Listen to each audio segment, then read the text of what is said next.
morning session on the Joint Standing Committee for Health and Human Services.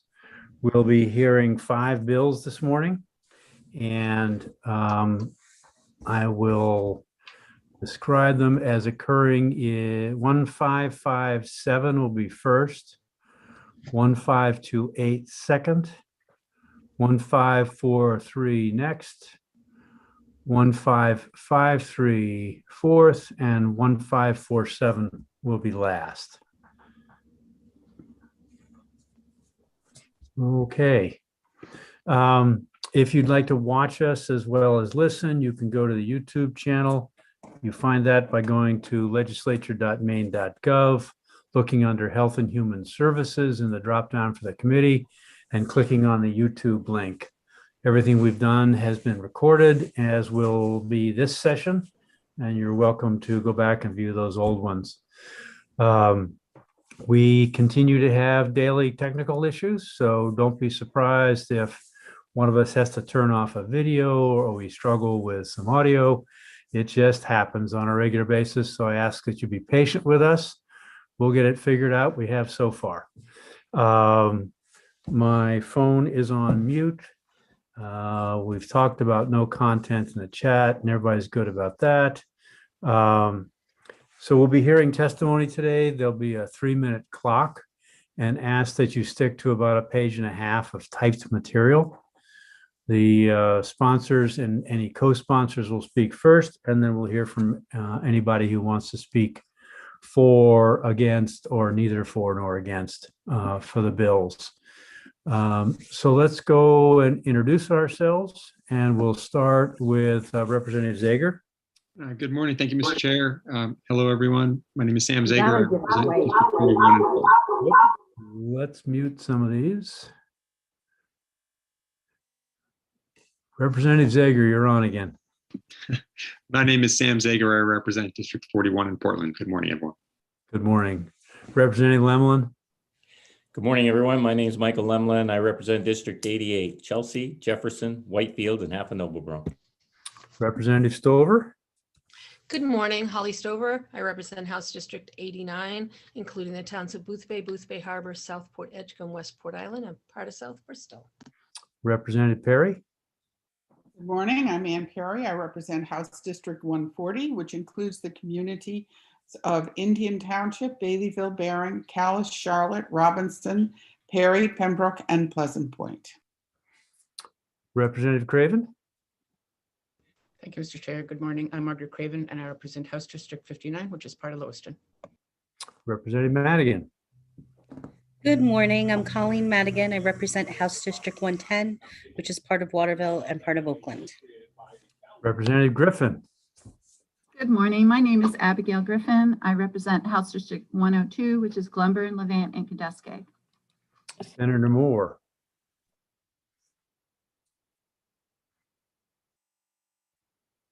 Whoops, you're still muted, I think. There we go. Oh, sorry about that. Good morning. Turn the volume on. I'm Marianne Moore, and I represent Senate District 6, which is all of Washington County, as well as Goldsboro, Winter Harbor, and Sullivan in Hancock County as well. Representative Meyer. Thank you, Mr. Chair. Good morning. Thanks for joining us today. I'm Representative Michelle Meyer, serving Southern Maine's House District 2, which is all of Elliott, where I live, and parts of Kittery and South Berwick. And I'm Ned Claxton. I live in Auburn and represent Senate District 20, which includes Auburn, Minot, Mechanic Falls, Poland, and New Gloucester. And we're joined today by our staff, Ms. Broom. Hi, I'm Anna Broom. I'm one of the legislative analysts for the Health and Human Services Committee, and I work for the Nonpartisan Office of Policy and Legal Analysis. And Carrie Withy. Good morning. My name is Carrie Withy. I'm the clerk for the Health and Human Services Committee. If you need any assistance during the hearings today, you can email me at hhs@legislature.maine.gov. Carrie's been a big help in getting people to the point of being able to testify. So take her up on her offer if you're having any troubles. All right. So with that, I'll check in to make sure that there is no other business that we need to get to right away. I think we'll start with the first bill, and I see that Senator Curry is available, so we'll get him in to do the testimony. I'm trying to switch screens here too fast. Welcome, Senator. So the floor is yours. Good morning, Senator Claxton and Representative Meyer and distinguished colleagues of the Joint Standing Committee on Health and Human Services. It is a pleasure to be back before you. My name is Chip Curry, and I'm State Senator for Senate District 11, which includes the 26 rural, coastal, and island communities of Waldo County. I'm pleased to present to you LD 1557, an act to ensure the provision of housing coordinator services to older adults and persons with disabilities. This bill seeks to strengthen the communication and collaboration between state agencies, municipalities, and nonprofit partners by establishing a housing coordinator within the Department of Health and Human Services. We are in the midst of a housing crisis. In 7 of our counties, a majority of people, 55 to 65%, are unable to afford the median priced home. Over 30% of our seniors 65 and older are housing burdened, meaning they spend more than 30% of their income on housing. As Maine's population grows older, we are going to be faced with a wave of seniors in need of affordable housing as they look to age in place. In addition to seniors, Mainers with disabilities disabilities are another population that are disproportionately vulnerable to becoming unhoused. A lack of housing or of affordable housing has significant negative consequences on health and quality of life. We need to be doing all we can to provide help to Mainers who need it now and to prepare for the growing number of Mainers who will need it in coming years. Luckily, the legislature has introduced at least 25 separate bills to address various aspects of our housing challenge. The majority of these bills are being heard in labor and housing, but others are being heard in judiciary, criminal justice, and public safety, AFA, as well as here in HHS. Likewise, our governmental response and delivery of supports are spread out, with the majority of services located within Maine Housing, but others within Health and Human Services, municipalities, CAP agencies, area agencies on aging, and other nonprofits. We're making strides towards finding solutions to these big issues, but a coordinated response will be key to our success. The bill seeks to unsilo this important work by creating a position within DHHS. This new role will help develop partnerships between governmental units, promote communication between senior serving agencies and nonprofits, research the gaps in services, and develop solutions and strategies to meet the housing needs for our seniors and adults with disabilities. The research and inspiration for this bill comes from Ms. Selena Zakai, a UMA student and Margaret Chase Smith policy scholar. Excuse me. She spent the past year studying how to increase access to affordable housing for Maine seniors. With the leave of the chair, I asked that she might be permitted to give testimony after me. That's the end of my prepared remarks. I just want to say the only other thing I wanted to say related to this is for about 10 years, I had the pleasure of working with a project under that was a collaboration under the Governor's Children's Cabinet, which was then created under Governor King and supported under Governor Baldacci. And the project was called Communities for Children. It was structured very similar to what I am proposing here, a position based in DHS, but connecting across the agencies and communities in order to promote collaboration and problem solving. I would be thank you for your consideration. I'd be happy to answer any questions. Are there any questions of Senator Curry? Yes, Representative Craven. Thank you, Mr. Chair. I think it's a very interesting idea, actually. Maybe you could talk a little bit more about your vision of, is it going to include, for example,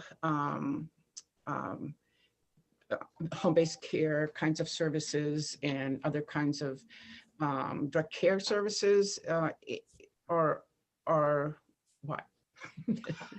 I think what I envision is looking specifically where there are gaps and putting the energy there. So if home-based care is where we are having the biggest challenges, then yes, being able to support one, making sure that all the frontline folks have the information that they need, and then at the community level, at the general assistance level, at the town office level, and the nonprofits, but also being able to find where those gaps are and being able to address those, whether it's, being able to handle small projects so people can stay at home, or whether it's finding appropriate housing, assisting. This is not an effort to provide direct service, but rather to strengthen the system and to pay attention to, we're very good about putting things within one department and one agency and say they're doing it, but to work across departments, because we know this is a interagency, interdisciplinary challenge. Thank you. I know that because a lot of people lose their housing because that they don't have enough services to support them in the community, especially if they have issues like mental health needs or, are at risk of homelessness or things like that. So thank you. Representative Perry? Yeah, just a question. Are you aware that the agencies on aging and each of them has an area where they work with housing for that, and they work between departments on that, both for the disability and for the elderly? Yes, I am aware of the role of the agencies on aging. They have a local connection. They would be a key partner in this, but I believe that we have an important role at the state level as well, and looking for a dedicated position within DHS to support that, I think would benefit the whole system, especially as we seek to develop creative partnerships, especially around funding and solutions. Are there any other questions of Senator Curry? I don't see any, and so we'll go as requested to Celine Zakai. Welcome. Greetings, Senator Claxton, Representative Meyer, and members of the Joint Standing Committee on Health and Human Services. My name is Selena Zakai. I'm a resident of Camden and a student at the University of Maine at Augusta.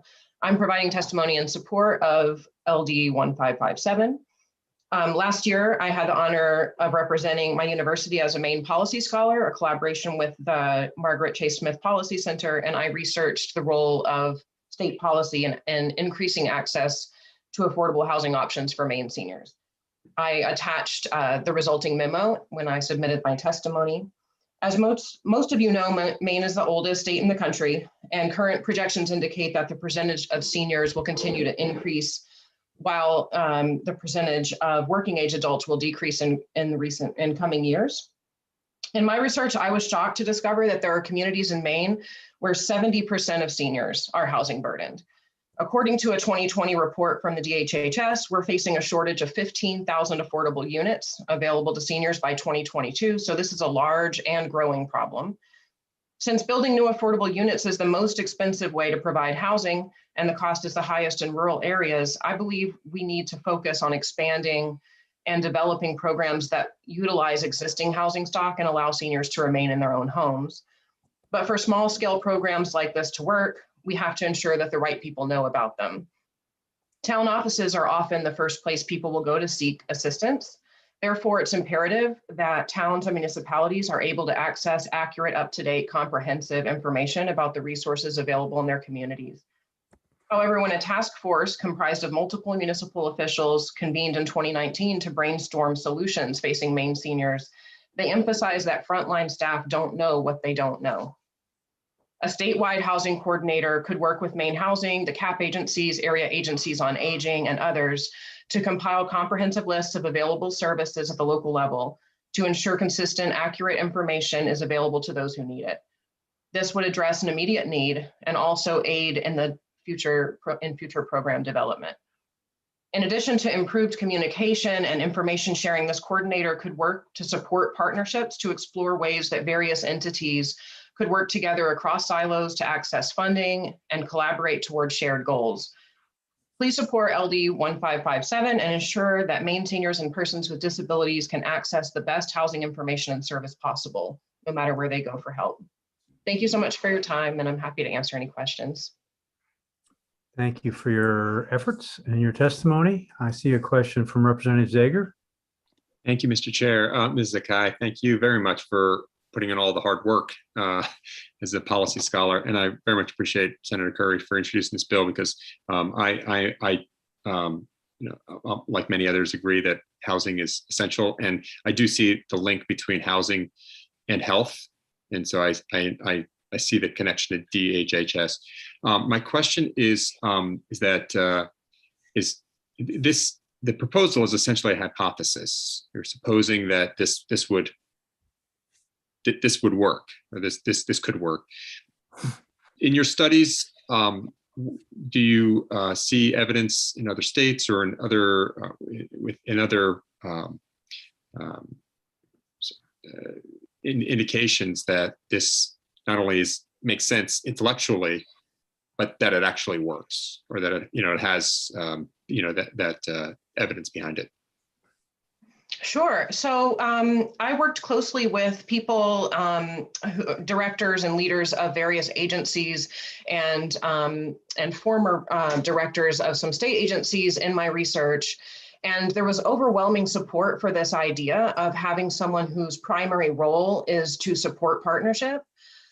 There are 11 states that I touch on just a bit in the memo, in the longer memo, that have there are pilot programs, most of them, and they function to different degrees. There's a link there if you wanted to read about the ways that they're implementing this, but that have an active partnership between health and housing entities, so that there is some funding sharing. And then there's also even programs where someone can go to the doctor's office and receive housing navigation services, and it's Medicaid reimbursable.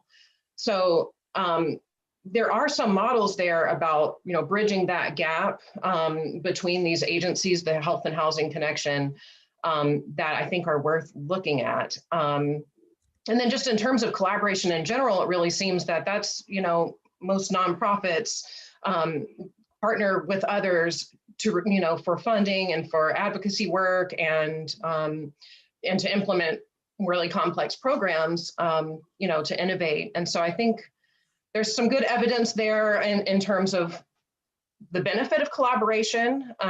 As far as having a statewide coordinator, I'm not sure about that, a model for that.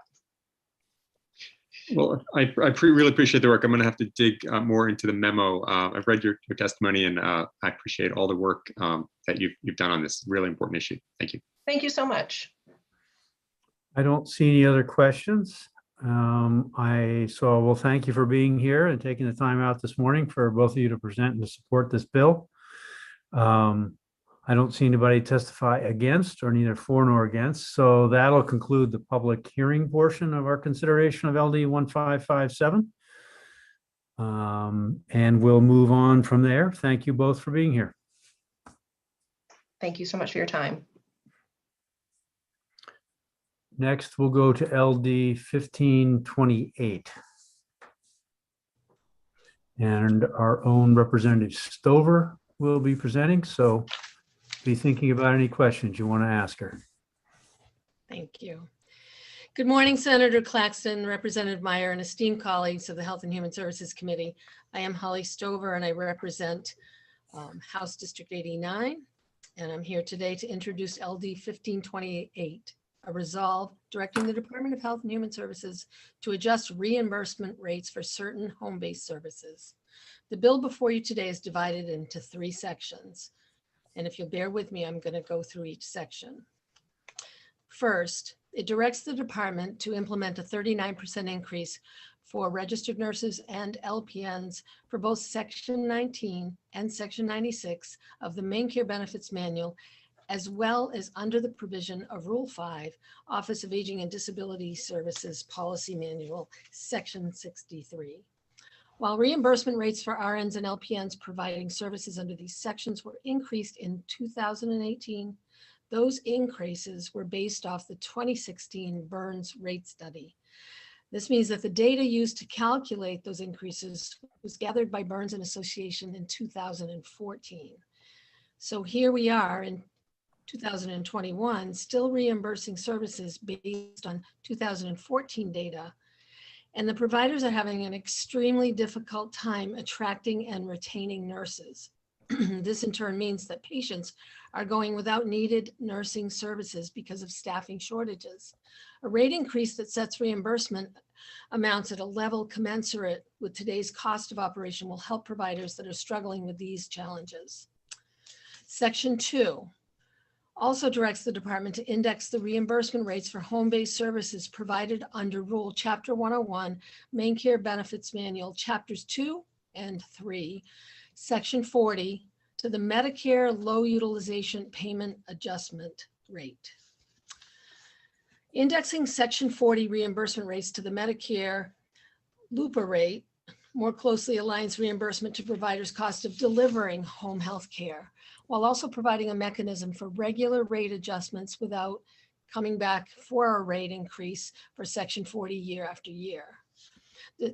In Section 3, this bill also requires the department to review its rules to determine whether it's providing adequate reimbursement for activities performed outside of the home by a registered nurse. Most home health providers report work being performed outside of the home, such as following up with physicians and pharmacists, completing paperwork, and general care planning. But these tasks are not eligible for reimbursement because they are performed outside of the four walls of a patient's home. These tasks are critical parts of patient care, and we would like DHHS to examine whether providers are being adequately compensated for them. I believe there will be several providers before you today who can speak to the specifics of these proposals and why they are so important. You will hear expert testimony today regarding how we arrived at the 39% rate increase using the same methodology as was used in the 2016 Burns rate study. You will also hear testimony regarding the recommendation to index Section 40 to the Medicare rate.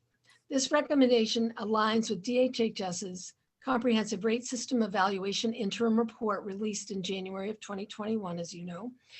That study noted that Medicare methodologies and fee schedules should have been used where they exist to limit the administrative burden on main care staff and providers. I look forward to working with all of you on this important legislation and ask for your support. Thank you. Thank you, Representative Stover. Are there questions for her? I think the experts will help us with any questions. So we'll go to Adam LaMonica. Welcome. Thank you, Chairman Claxton, Chairwoman Myers, distinguished members of the committee for hearing my support of LD 1528. My name is Adam LaMonica, and I'm here today to represent Maxim Healthcare Services on behalf of Veronica Charles' written statement on behalf of our patients as well. I currently serve as operations manager for Maxim's Portland, Maine branch. Maxim is a nationwide provider of home health care. In Maine alone, we provide services that employ 75 caregivers serving over 45 high acuity private duty nursing patients throughout the state. As the committee looks to appropriate precious Medicaid funds, I urge the Joint Finance Committee to provide a much needed and much overdue reimbursement rate increase for home and community-based services, specifically surrounding Medicaid private duty nursing under Section 96 and 19 for the RN and especially the LPN modalities. The potential cost saving to the state of Maine if rates are increased should be profound. The cost of 16 hours of private duty nursing services, the maximum length of a time a nurse can be caring for a patient in the home in a single shift, is approximately just 2/3 of the cost of one day in the hospital, even when factoring the proposed rate increases. This provides cost savings by rebalancing the state's long-term care financing towards home and community-based services rather than the more costly facilities and institutional settings. Current low reimbursement rates do not meet providers' operational expenses, nor allow providers to compete in the labor market. Increasing Medicaid reimbursement rates will allow providers to provide more competitive wages and help Maine attract the most qualified caregivers for complex and high acuity adults and children throughout the state. As the rates stand for LPNs in particular, agencies cannot offer a fair market value wage. This effectively removes an entire workforce modality from home care field and the patients in the community who really need the help. In surrounding states where LPN rate is more in line with the RN rate, LPNs tend to be the backbone of this home care setting. Again, I encourage the committee to amend the Medicaid budget to help strengthen private duty nursing reimbursement rates. Thank you for continued support in home health and private duty nursing services, and thank you for consideration of this request on behalf of Maxim Healthcare Services and the home healthcare community. I'd be happy to answer any questions that anyone might have. Thank you, Mr. LaMonica. Are there any questions? Okay, then we'll go on to Mike Stair. Welcome, sir. Good morning, Senator Claxton, Representative Meyer, members of the Joint Committee on Health and Human Services. My name is Mike Stair. I'm President and CEO of Care and Comfort. We provide home health and behavioral health services to more than 1,500 adults, children, families, and veterans across the state of Maine. We serve 13 counties from 5 offices across the state. We are a licensed provider of nursing services, among other services, and I'm pleased to note that we are celebrating our 30th year in business this year. We hope to provide services for many, many more years in the state of Maine. Whether those will be nursing services remains to be seen. We are also a member of the Home Care and Hospice Alliance in Maine, the trade group that represents Maine's providers of home-based care who serve tens of thousands of older Mainers and adults with disabilities every year. The department indicated in last month's Maine Care Comprehensive Rate System Evaluation Implementation Planning Report, that's a mouthful, on page 19, that providers should not expect nursing rates to be adjusted for nursing rates for home-based care services to be adjusted until at least state fiscal year 26 to state fiscal year 28, or for another 4 to 6 years. And that's on page 19 of the report. This is somewhat disheartening because, as Representative Stover mentioned, the rates that are currently in place are based on wages that were drawn from BLS statistics, Bureau of Labor Statistics numbers from 2014, and so essentially that means that we're working right now to hire folks in 2021 and 2022, state fiscal year 2022, based on wages that are about 7 years old, and looking at a rate study that will be completed and put into effect 6 or 7 years from now. And so by that time, we already can't hire. And so we won't be able to hire we can't hire today. We won't be able to hire by then. The situation will be even more dire then than it is now. Incentives that we formerly used to attract RNs to the home-based care field, to the home care field, like the ability to create flexible schedules. 30 seconds, Mr. Stair. They don't work anymore. So I'd like to share with you the basis for this need, for the numbers in this bill. Essentially, we took the model that was published and we replaced the factors in this model with up-to-date statistics. And so I'll be happy to share these numbers with you and these formulas with you in a work session. We can go into as much detail as you'd like. Thank you very much for letting us present today, and I'll be happy to entertain any questions. Are there any questions of Mr. Stair? Could you share that handout you referenced, sir, before the work session so we have a chance to get a little bit better informed? I'll be pleased. I'll be happy to share all of it. Thank you. Thank you. I don't see any other questions. Thank you for being here. Now we'll go to RJ Gagnon. Good morning, Senator Claxton, Representative Meyer, and members of the Joint Standing Committee on Health and Human Services. My name is RJ Gagnon, and I am a resident of Turner. I am the Chief Financial Officer for Androscoggin Home Healthcare and Hospice, Maine's largest independent nonprofit home healthcare organization, providing care to more than 180 communities across 9 Maine counties. Thank you for the opportunity to testify in support of LD 1528 as presented by Representative Stover. My comments today will really focus on Section 2 and the urgent need to index those reimbursement rates for certain home-based services under Section 40 to the low utilization payment adjustment rate, or I'm going to call the LUPA rate. A core function of a CFO is to drive financial sustainability within an organization. Under the current payment model, I really do struggle to achieve that for our Medicaid patients. The indexing to the Medicare LUPA rate is critical for provider sustainability, as the proposed rate increase is within 1% of the national visit cost benchmarks, which more closely aligns rates to our cost structures and driving financial sustainability. In January 2021, the Department of Health and Human Services released MaineCare's comprehensive rate evaluation report.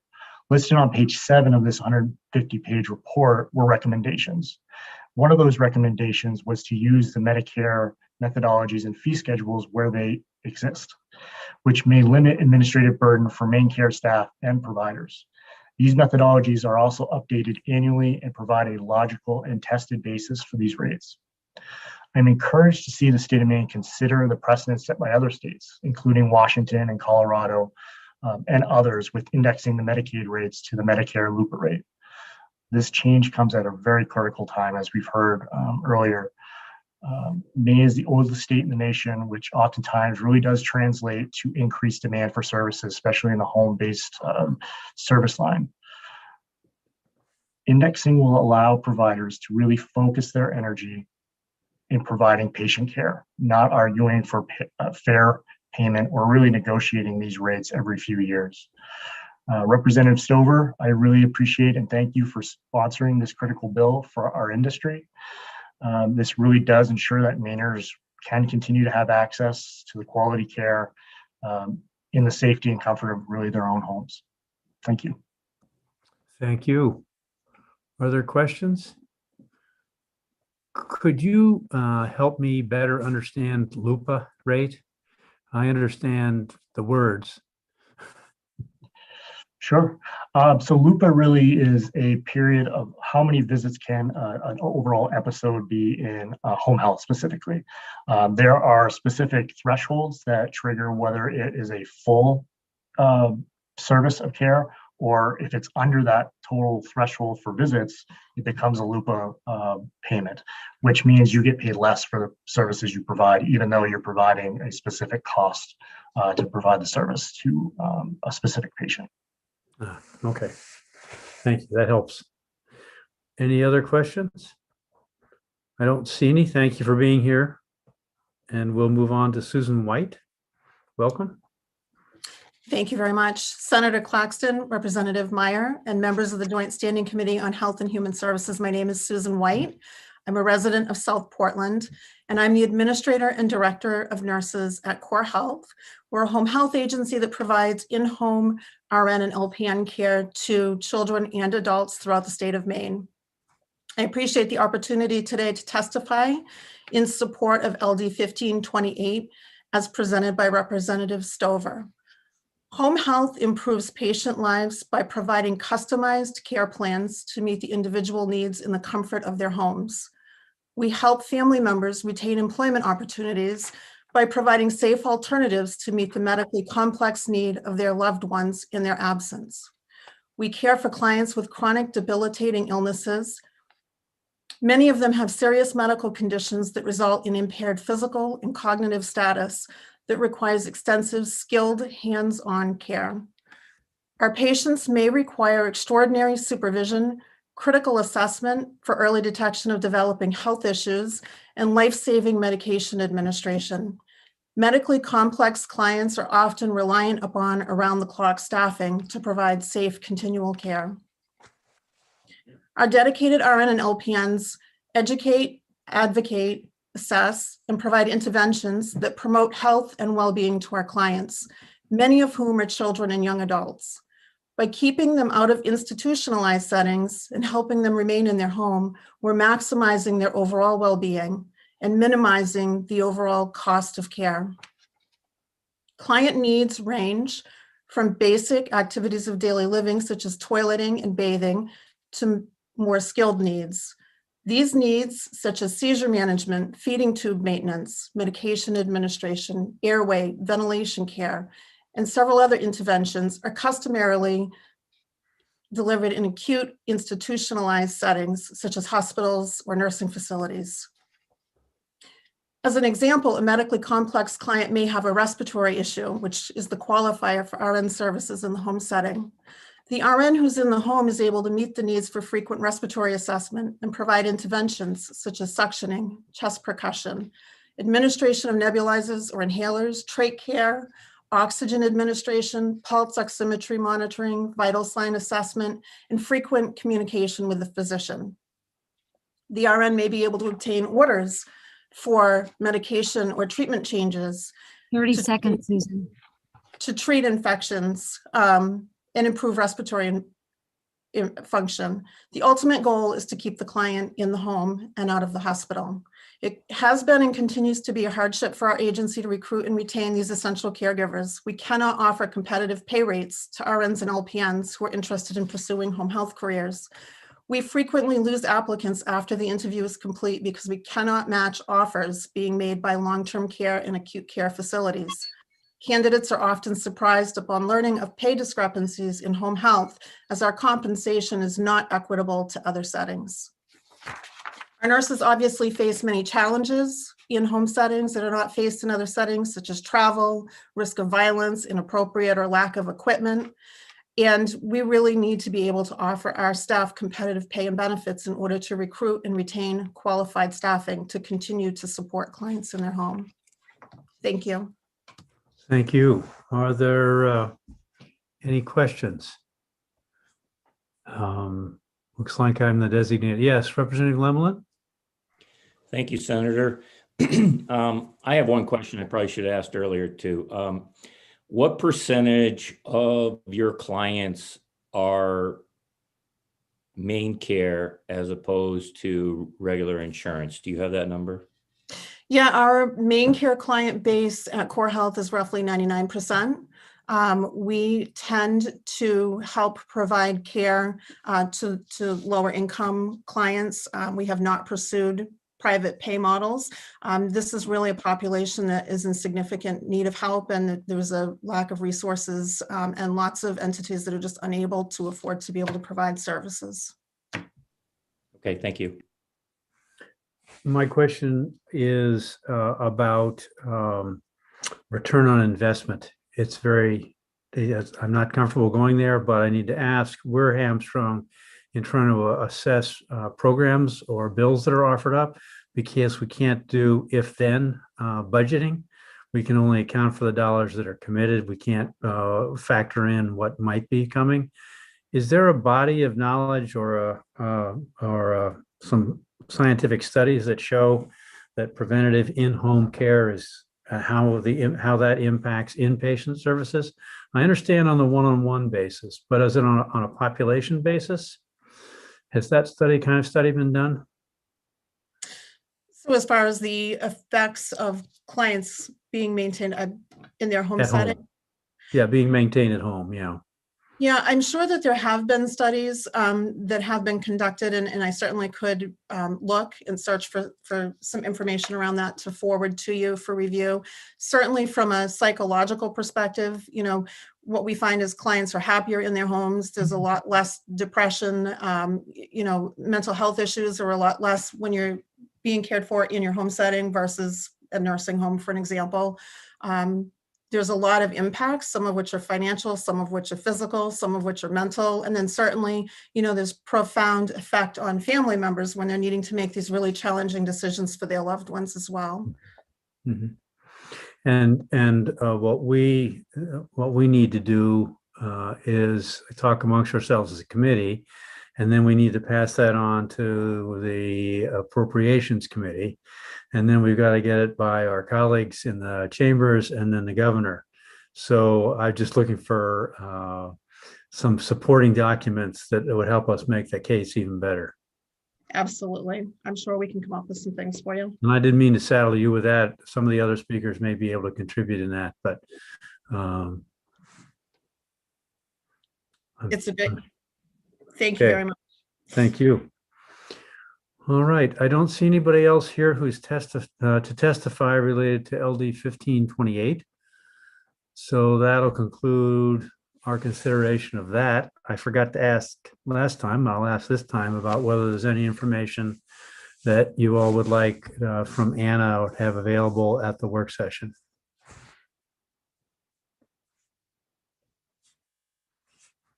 I'm not seeing any. This is a group that's pretty well informed on these issues. How about getting better informed? I'll put it that way.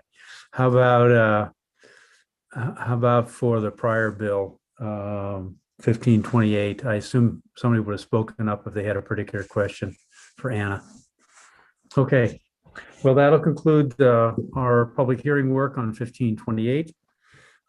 Next, we'll go to LD 1543 and Representative Meyer. Thank you, Mr. Chair. Senator Claxton and esteemed colleagues of the Health and Human Services Committee, I am Representative Michelle Meyer, serving House District 2, and I am here this morning to introduce LD 1543, an act to improve and modernize home-based care. I sponsored a previous version of this bill in the 129th legislature, and this committee unanimously supported an amended version. The amendment passed the House and Senate and later died at the conclusion of the 129th legislature. The bill before you today is language previously supported by this committee with a change that I believe further strengthens the bill. Excuse me. This bill modernizes Maine's home-based care programs in the following ways. It expands home telehealth and telemonitoring services to include all private duty nursing, home health, and personal care services. Includes pharmacist consultation for home care patients via telehealth or by a home care visit when telehealth is not the most effective mode of consultation. It directs the Maine Telehealth and Telemonitoring Advisory Group to make recommendations to the department on best practices and use of technologies that can be used in the home. And it directs the department to review requirements for in-home supervision and the use of technology to meet compliance requirements. The final section of the bill, Section 8, reflects a change from the previous version of this bill. The previous bill directed the department to establish a reimbursement rate for registered nurse care coordination performed outside of the home visit. The new language in this bill directs the department to review its rules to determine whether it is providing adequate reimbursement for activities performed outside the home by an RN and to report its recommendations to the Joint Standing Committee on Health and Human Services. You will hear testimony today regarding the various aspects of this bill and the positive impact these changes will have for home care providers and for the patients they serve.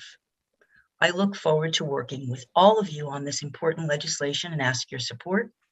I would also ask that you hold your questions to the experts that will follow behind me, who can address each one of the 8 sections of this bill.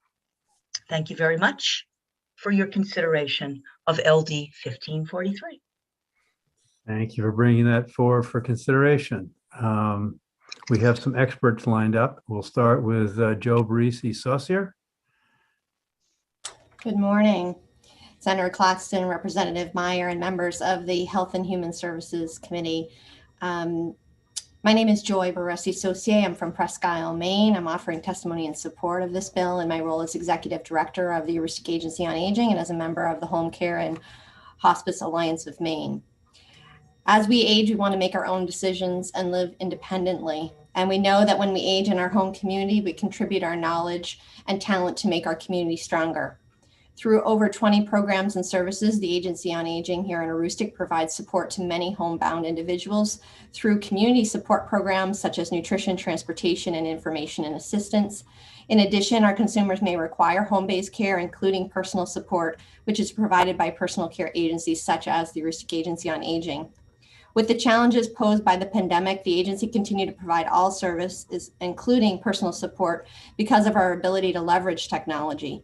Personal support services continued within home care provided per the plan of care with appropriate supervision, delivered virtually as in-person supervision rules were waived. In addition, the agency strengthened existing and developed new programs that incorporated technology, such as virtual wellness programming, an online social support program for those with memory loss and chronic conditions, and an iPad lending program. In addition, just last week, we launched our Friendly Techie Volunteer Program, which links volunteers to individuals who need support to use technology in their home. Although this experience taught us that we can continue to provide quality services using virtual methods, we know that we can do much more as we continue to fully leverage the power of telehealth. This bill supports the broadening of the definition of home health care provider, allows for post-pandemic virtual supervision through the use of telehealth, supports the ability to include pharmacists as a member of the virtual home healthcare team, and supports the concept that services provided to ensure homebound consumers receive appropriate and necessary care are appropriately reimbursed. As an organization focused on keeping individuals living in their home communities, we believe that targeted changes, including in this bill, will further support our efforts. Thank you for your continued work to ensure older people and those with disabilities throughout the great state of Maine receive the needed support to stay living in their home communities. Thank you. Thank you. I see a question from Representative Craven. Thank you, Mr. Chair. So I'm completely in support of telehealth, and this is probably a silly question, but how do you provide personal care remotely? Well, the part of this that is most important to us as an organization is related to the supervision pieces. Mm-hmm. As you know, we're very rural, and especially here in Aroostook County, we're very rural. And for us, through the pandemic, we've learned how to provide supervision virtually during this period of time, because we're unable to go into people's homes, or certainly wanted to minimize that as much as we could. So for us, the big part of this is how do we continue to allow this type of supervision to happen virtually. I tell people Aroostook County is like driving from Albany to Boston from top to bottom. So this is an important topic for us as we consider how we move forward into the future. Representative Madigan. Thank you, Mr. Chair. Thanks for joining us today, Joy. I'm interested in kind of what kind of technology you're using in people's homes, and then what that technological support you mentioned consists of and what it looks like. Sure. For us, we have a personal care support agency, so we don't have an RN agency like you'll hear Lisa speak about. But for us, we've had a big push on bringing technology or programs to people through technology. So of course, we offer a whole host of wellness programs, which the majority are now offered virtually. We are, as I said, offering an iPad lending program through the use of some of our CARES Act funding, where we will provide anyone that wants to participate in any program that we have, we'll provide them an iPad with self-service linked onto that for the period of time that they're participating in our programs. We recently launched just a couple months ago a new online, we call it the virtual gathering place or online gathering place for those with memory loss and chronic illness, which provides support and a variety of topics, but conversation, support, learning opportunity, where we've had individuals that were participating in our adult day programs in person, now participating in this and interacting virtually. And then again, we just launched the technology of volunteers that will help people that need support to use Zoom or to link into telehealth, to provide them a volunteer that will link with them to provide a variety of different supports related to getting them hooked up to Facebook or hooked up to a Zoom or just their computer set up. Thank you. Thank you. Are there other questions? I don't see any. Thank you for being here. Thank you. Have a good day. For your work. Now we'll go to Lisa Harvey McPherson. Welcome.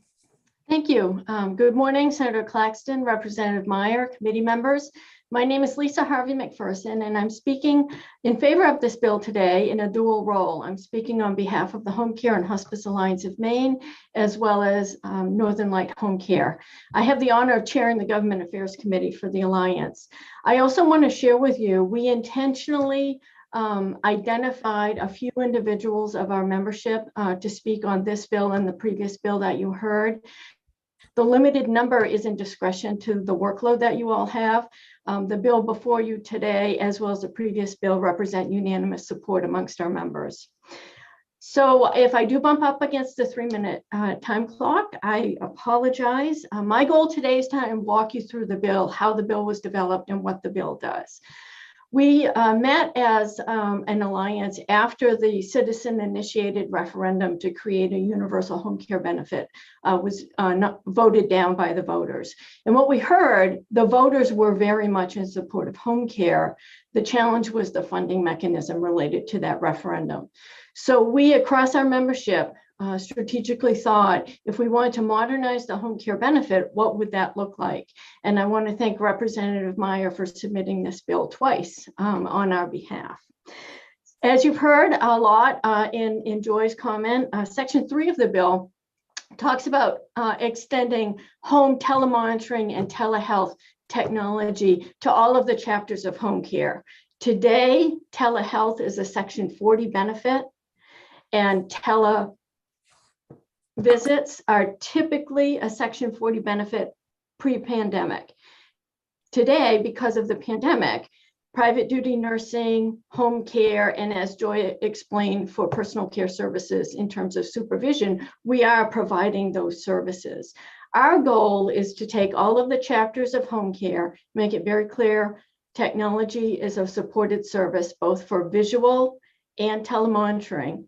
And then also to crosswalk that to the main care chapter of telehealth that's dedicated to telehealth service. And you'll see in my testimony, we need to update the definition of home care as well as a healthcare provider in that telehealth chapter. So we want to clean all of this up. And we appreciate that the department has extended coverage of telehealth and telemonitoring during the pandemic. It's not clear to us post-pandemic where that lies. So we want to make it very clear post-pandemic that these services will continue. We also want to add to the home care services, all the sectors of the home care services, reimbursement for a pharmacist consultation, either by technology or an in-home visit. And the department's comment on this bill talks about a pharmacist that would need to enroll with the department to provide this service. We envisioned it differently. We wanted to have a team-based approach to care. So we envisioned that the home care provider would actually contract with a pharmacist for purposes of this service. What's the pharmacist going to be helping us with is complex polypharmacy. You know, our nurses are very good with medication management, but some of these patients have so many medications that both the provider and the nurse would like to bring that pharmacist team member in to help us with those complex patients. Years ago, we established the Maine Telehealth and Telemonitoring Advisory Group. That group continues to meet today. And we wanted to charge that group with keeping an eye out to the ever-evolving and changing technology that's available in the home. What's good, what's legitimate, what supports healthcare, and kind of what's we probably shouldn't be paying for. And we wanted to keep this as a permanent component of that group so that they're advising the department so we're not coming back constantly with legislation. Section 7 of the bill talks about in-home supervision. We envision a balance of in-home visits, technology-supported visits as the right way to move forward, using technology to help us with home supervision. And the final section of the bill is a change from the bill that you heard last year. We met with the department last year to talk about home care coordination, and these are the services that the nurse performs after she's left the home. We're coordinating the meals, we're managing the meds, we're talking about lab work, we're contacting the provider, all kinds of care coordination services that occur that are in the patient's plan of care, but they're performed outside of the home. The department advised us that they pay for a lot of care coordination services and they did not want to pay for duplicative service. So what we want to do is sit down with the department and talk about what the home care nurses are doing and how that is different than care coordination that may be in a patient-centered medical home or the accountable care communities, that it is, we believe it's a different service. So we want to sit down with them and talk about that and have them report back to you on that information. So that's our bill, and I welcome any questions that you have. Thank you for that. I see a question from Representative Madigan. Thank you, Mr. Chair. Thank you, Lisa, for being here. As far as for the care coordination, so what you're looking for is for what's considered care coordination in the regulations to be expanded so it includes all the things a nurse in home care might be doing right now. Is that what you're asking for? Yes. Today, we are only paid by 15-minute increments of what the nurse physically does in the home. And there's a lot that we do that's outside of the home that is not paid for. And that's what we're looking for. So that phone work and that collateral work that doesn't take place in the home.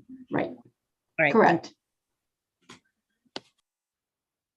And if your visiting nurse plunked down in the kitchen with their computer and did that work in the home, you could bill for that service, but you couldn't do it if that happened in the car or at the visiting nurse home.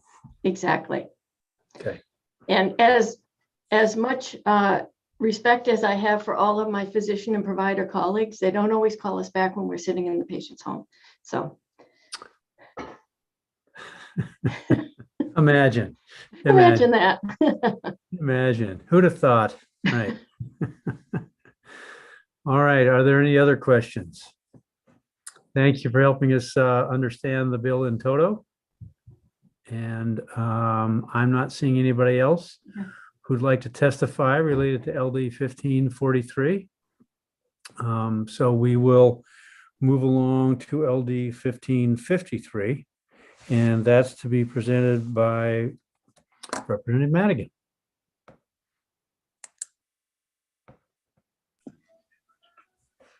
Thank you, Mr. Chair.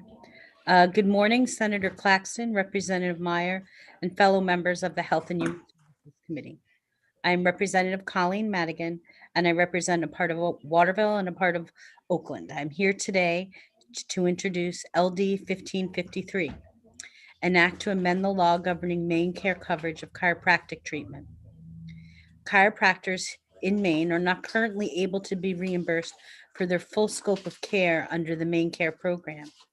They're limited to adjustment codes, x-rays, and exams. Doctors of chiropractic cannot treat extremities or do physiotherapy modalities and be reimbursed under Maine Care. That means that many times patients need to be referred out to other providers who can receive payment to treat the same conditions a doctor of chiropractic is legally licensed to treat. This seems unfair to both the patient and the chiropractic profession. This is legislation we've considered before, and I hope this committee will once again pass this legislation, and there'll be other folks speaking after me. Thank you. Thank you for bringing that forward. Are there any questions of Representative Madigan? All right, next we'll go to Zev Mirowitz. I think I did better the first time I tried, Doctor. Well, thank you very much. It's perfectly fine.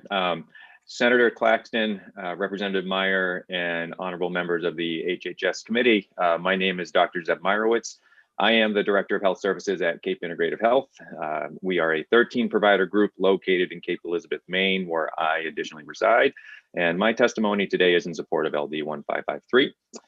We want to be clear that this bill is not expanding scope. This bill will only allow those in greatest need of medical care to have the same access for chiropractic services mandated for all third-party payers in Maine.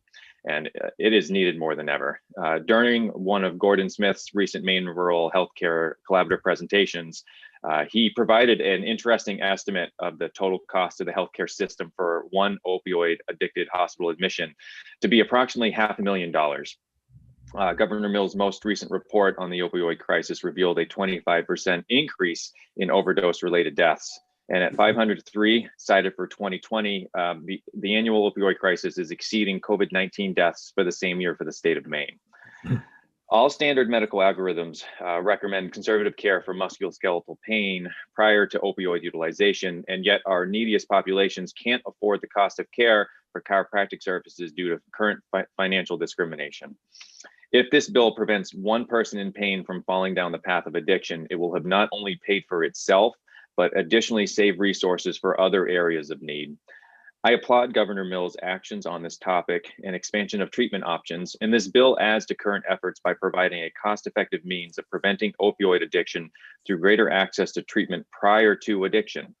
And to be clear in my statement, it's currently well accepted that a major fraction of opioid addiction arrives through an individual's self-medication and treatment of musculoskeletal pain. This bill would enable us to further work collaboratively with the medical community in fighting for the great people of Maine. I do want to note this bill passed and was not funded in appropriations 2 years ago. And since that time, I would like to comment that our fiscal note on this overestimated the amount of chiropractic acupuncture performed in the bill.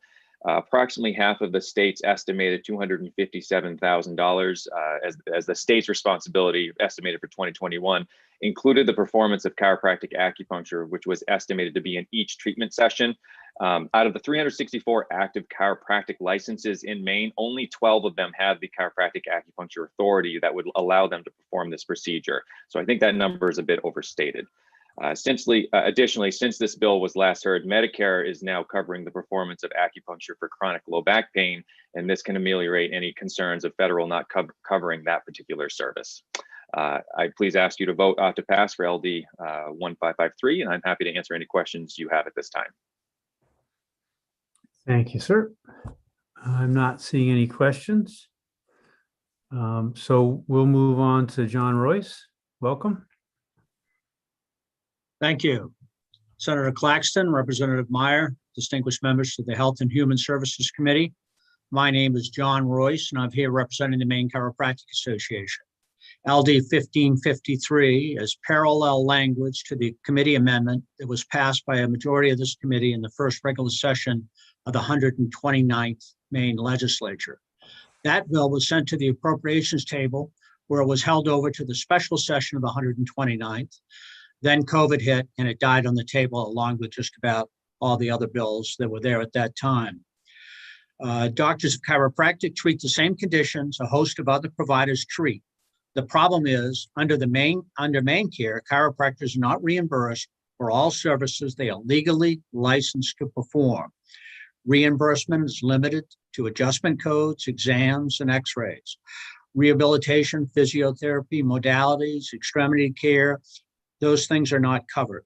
If a patient needs this care, sometimes they must be referred out to other providers where the care is covered.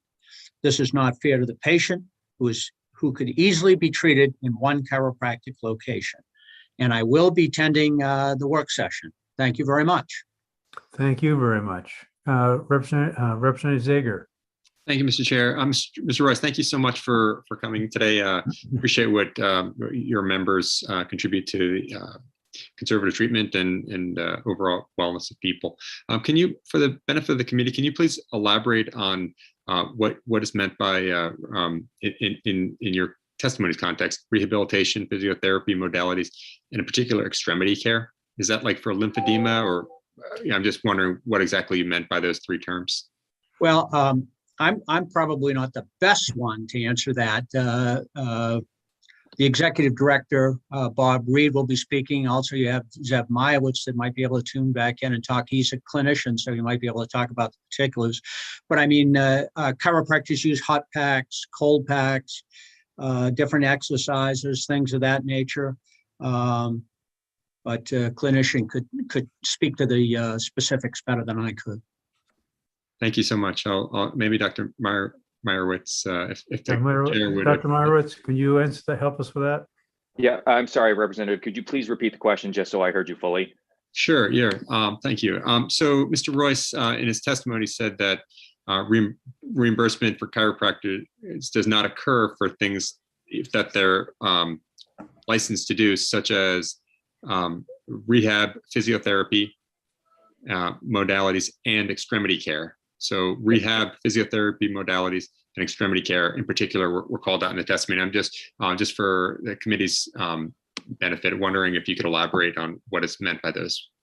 Sure. So, for example, a lot of times we'll have patients that present with low back pain that's secondary to an issue with a lower extremity. So they may have a joint in their foot, they're called tarsals, that could be restricted. They may also have a gait abnormality where we would have to give them some therapeutic exercise or some stretching or some biomechanical feedback to help them correct that issue, to give them autonomy so they won't have persistent low back pain. And currently in the model that we stand, I can treat their low back pain symptomatically, but the patient's fully responsible for any of the local care in the lower extremity that could, give them that autonomy or actually prevent the problem from occurring in the first place. Does that answer your question? It does. Thank you very much. Yeah, appreciate it. Yep. Thank you for that. Now we'll go to Robert Reed. Good morning. Good morning, Senator Claxton, Representative Myers, and the rest of the committee. Thanks for allowing my testimony in favor of this.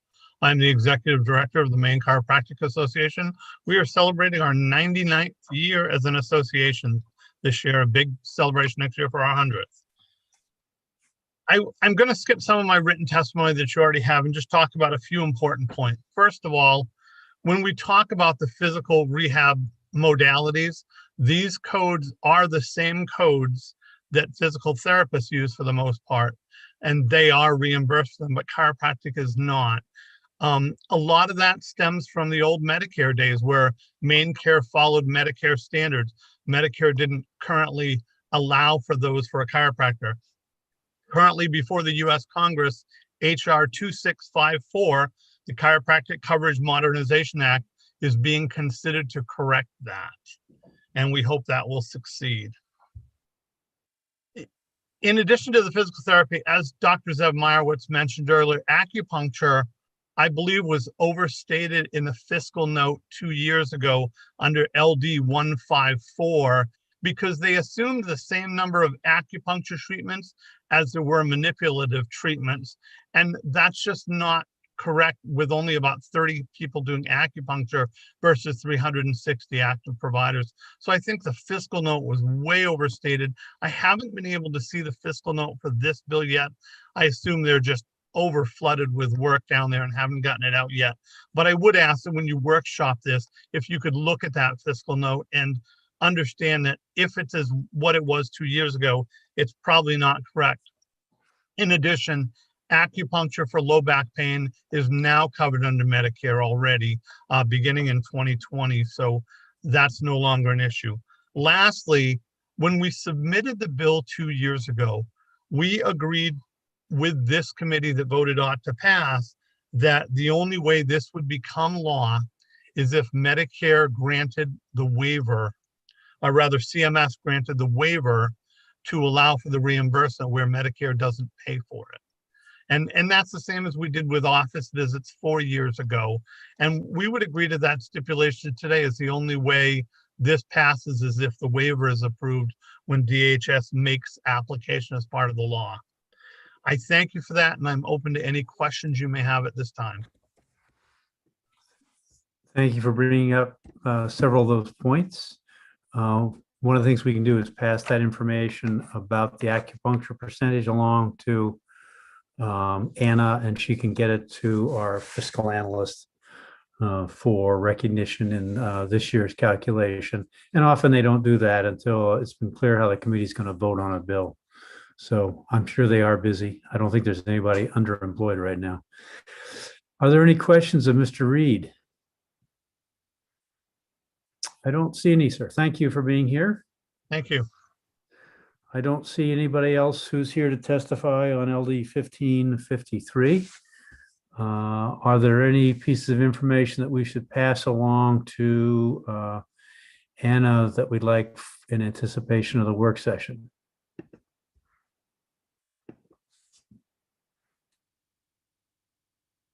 Okay, not seeing any. Then we've been joined, I see, by Representative Fay. Welcome. You're to introduce LD 1547, I understand. Thank you, Senator Claxton. I appreciate the opportunity. Senator Claxton and Representative Meyer and members of the Health and Human Services Committee. I'm Jessica Fay, and I represent the people of Casco, Poland, and Raymond in House District 66. And it's my pleasure to present to you LD 1547, which is an act to promote intergovernmental coordination regarding age-friendly state initiatives. One of the first non-committee meetings I attended as a first-term legislator in 2017 was the Caucus on Aging, of which I am now House co-chair. At that meeting, there was a presentation on the age-friendly initiatives around the state, and I was so inspired by the policy shared and the ideas presented that I've been working on policy impacting older adults ever since. In the 129th legislature, I proposed a bill that would have created a cabinet on aging modeled after the Children's Cabinet, and that bill died like so many others when the legislature adjourned because of COVID-19. And I would note that that bill was heard in the State and Local Government Committee, of which Senator Claxton was the Senate chair at that time. The genesis of that bill was a recognition that policy impacting older people required high-level conversations among different departments. Many older Mainers will face ongoing challenges that don't involve formal services provided by DHHS in the Office of Aging and Disability Services.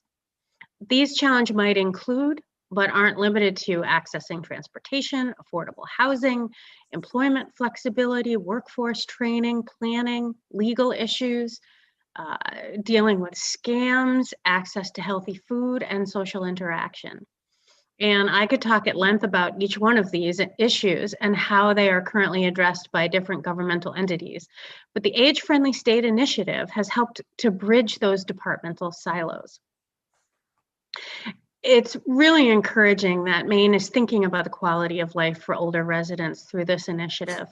That work should continue regardless of the makeup of the administration, which is why I'm proposing this bill.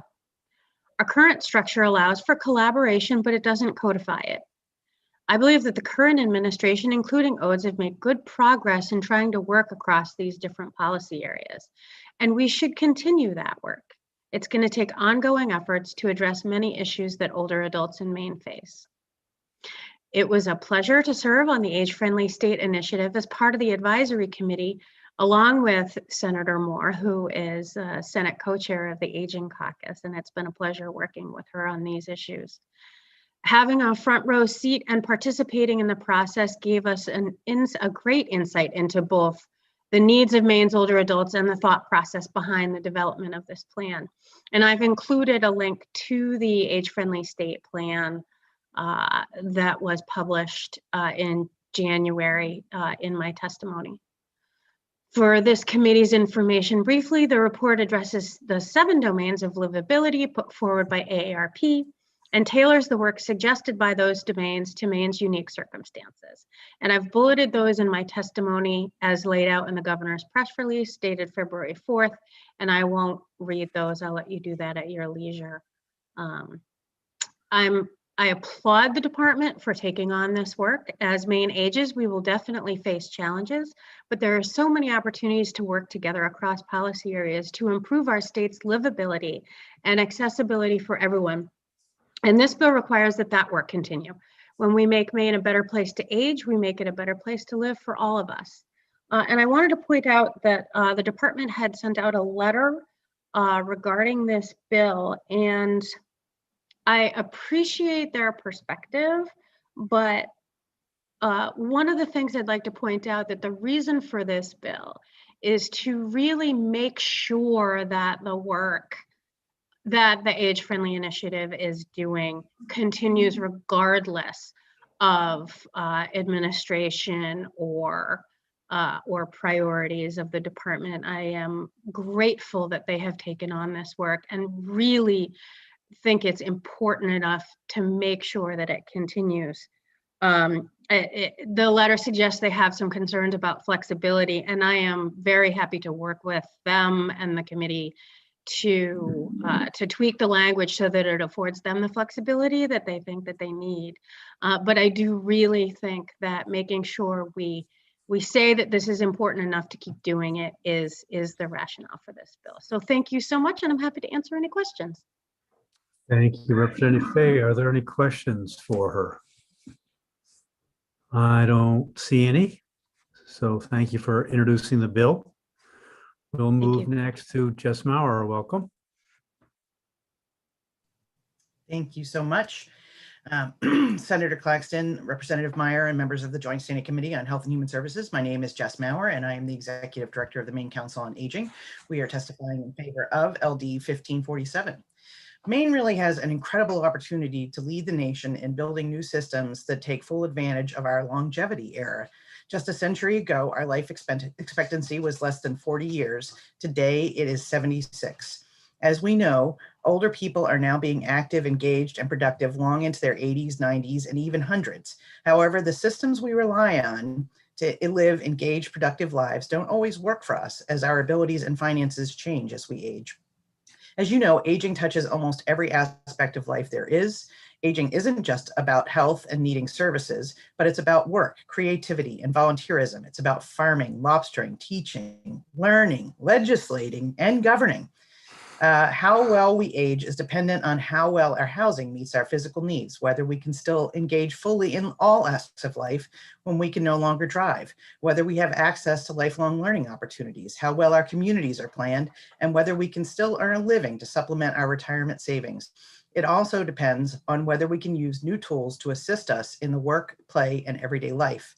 So it's time to be more intentional and thoughtful about promoting and supporting vigorous interdepartmental collaboration and coordination on aging policy and program implementation.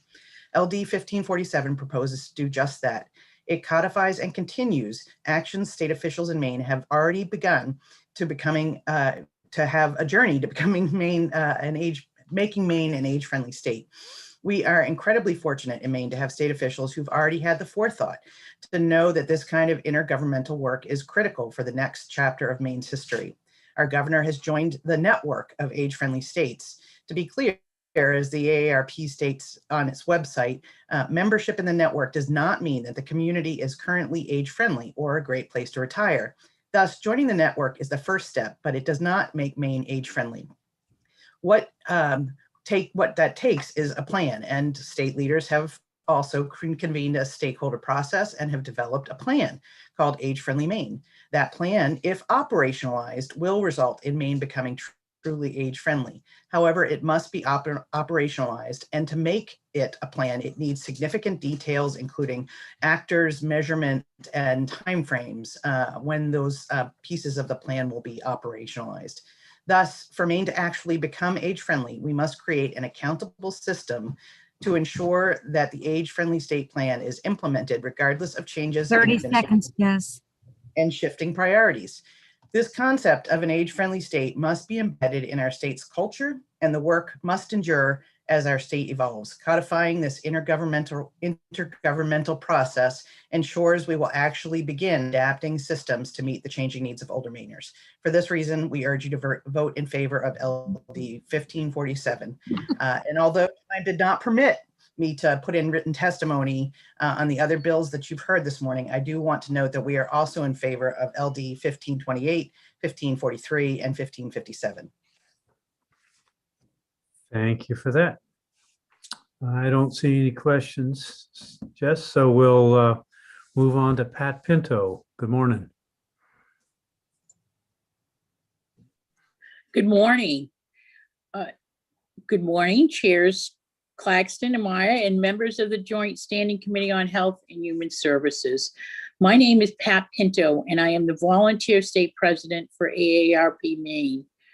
AARP is the nation's largest nonprofit, nonpartisan organization dedicated to empowering people 50 and older to choose how they live as they age. On behalf of our more than 200,000 members just in the state of Maine, we thank you for the opportunity to share testimony with you today. I'm here today to testify in support of LD 1547. By 2030, 73 million Americans will be 65 years or older. At this point, 1 in 5 Americans will be older than 65. The growth is particularly pronounced in Maine, where 25% or more of the population in 2030 will be 65 years or older. However, many of our communities are not prepared to support residents trying to age in place.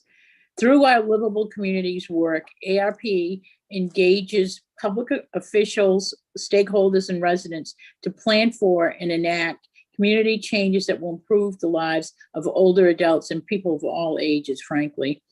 A livable community is one that is safe and secure. It offers choices in where to live and how to get around, and it equitably serves residents of all ages, all abilities, all incomes, all race and ethnicities, and other backgrounds.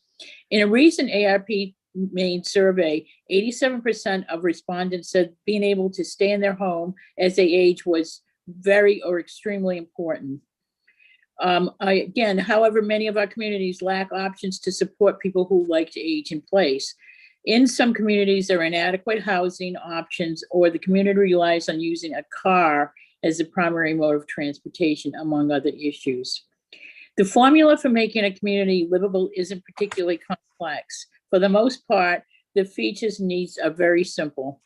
To create a livable community, we need everyone at the table to work together. LD 1547 will support Maine communities and those working to make Maine more livable by ensuring collaboration and coordination for various government departments in this work. Maine is already a great place to live, but we want to continue to improve our communities to ensure that they are a great place for all residents to live at any stage of their life. Thank you for the opportunity to testify today. And on behalf of ARP Maine, I respectfully ask you to vote in favor of 1547. Thank you for your testimony, Ms. Pinto. I don't see any questions. Okay. So now we'll turn to Anna Broom to see if there's any questions that we'd like to have answered before the work session. It's been a remarkably restrained committee meeting today. You all are making me nervous. So I don't see any questions, and I don't see any to go to Anna. So that'll conclude the public hearing portion of our consideration of LD 1547. And before we entertain a motion to adjourn, if you're part of the leads and chairs and analyst group, you'll be getting a link soon if you haven't already. So we'll jump into a scheduling meeting after this, and the rest of you can enjoy a longer lunch until we reconvene at 12. Any other business to come before the committee? Then I'll entertain a motion to adjourn until 12 o'clock when we'll hear two bills. Move. Second. All those in favor of adjourning until 12. See you then.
And then there were three.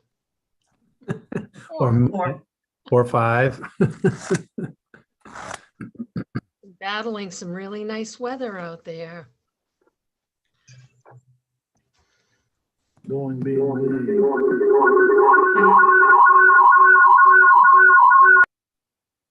Wow.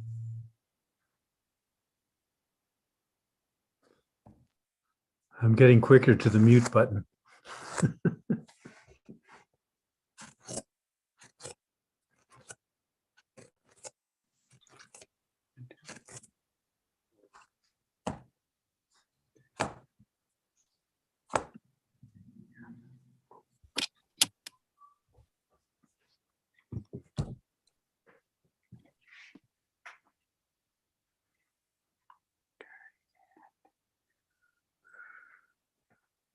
One, two, three, 4, 5, 6, 7, 8, and our team is here.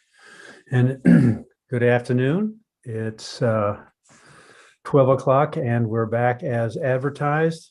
We'll spend our afternoon work focused on 2 bills to be considered. We'll be taking public testimony. And I think everybody on the list looks like they've testified before, so understand the goal of the 3-minute limit. And that's a page and a half. And we might have some clarifying questions, but other than that, we won't have much to contribute to this process. We're listening. And so I don't think we need to go around the committee again. It wasn't that long ago that we were here. So let's just start now with hearing about LD 1470 from Representative Meyer. Thank you very much, Mr. Chair. Senator Claxton and esteemed members of the Health and Human Services Committee, I am Michelle Meyer, proudly serving Southern Maine's House District 2 and presenting to you today LD 1470 resolve regarding reimbursement for providing inpatient care to individuals with acute mental health care needs. This is a simple bill.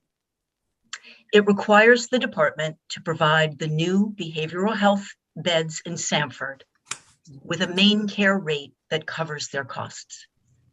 It was brought before the Health and Human Services Committee in the 129th as LD 1856, and it passed unanimously.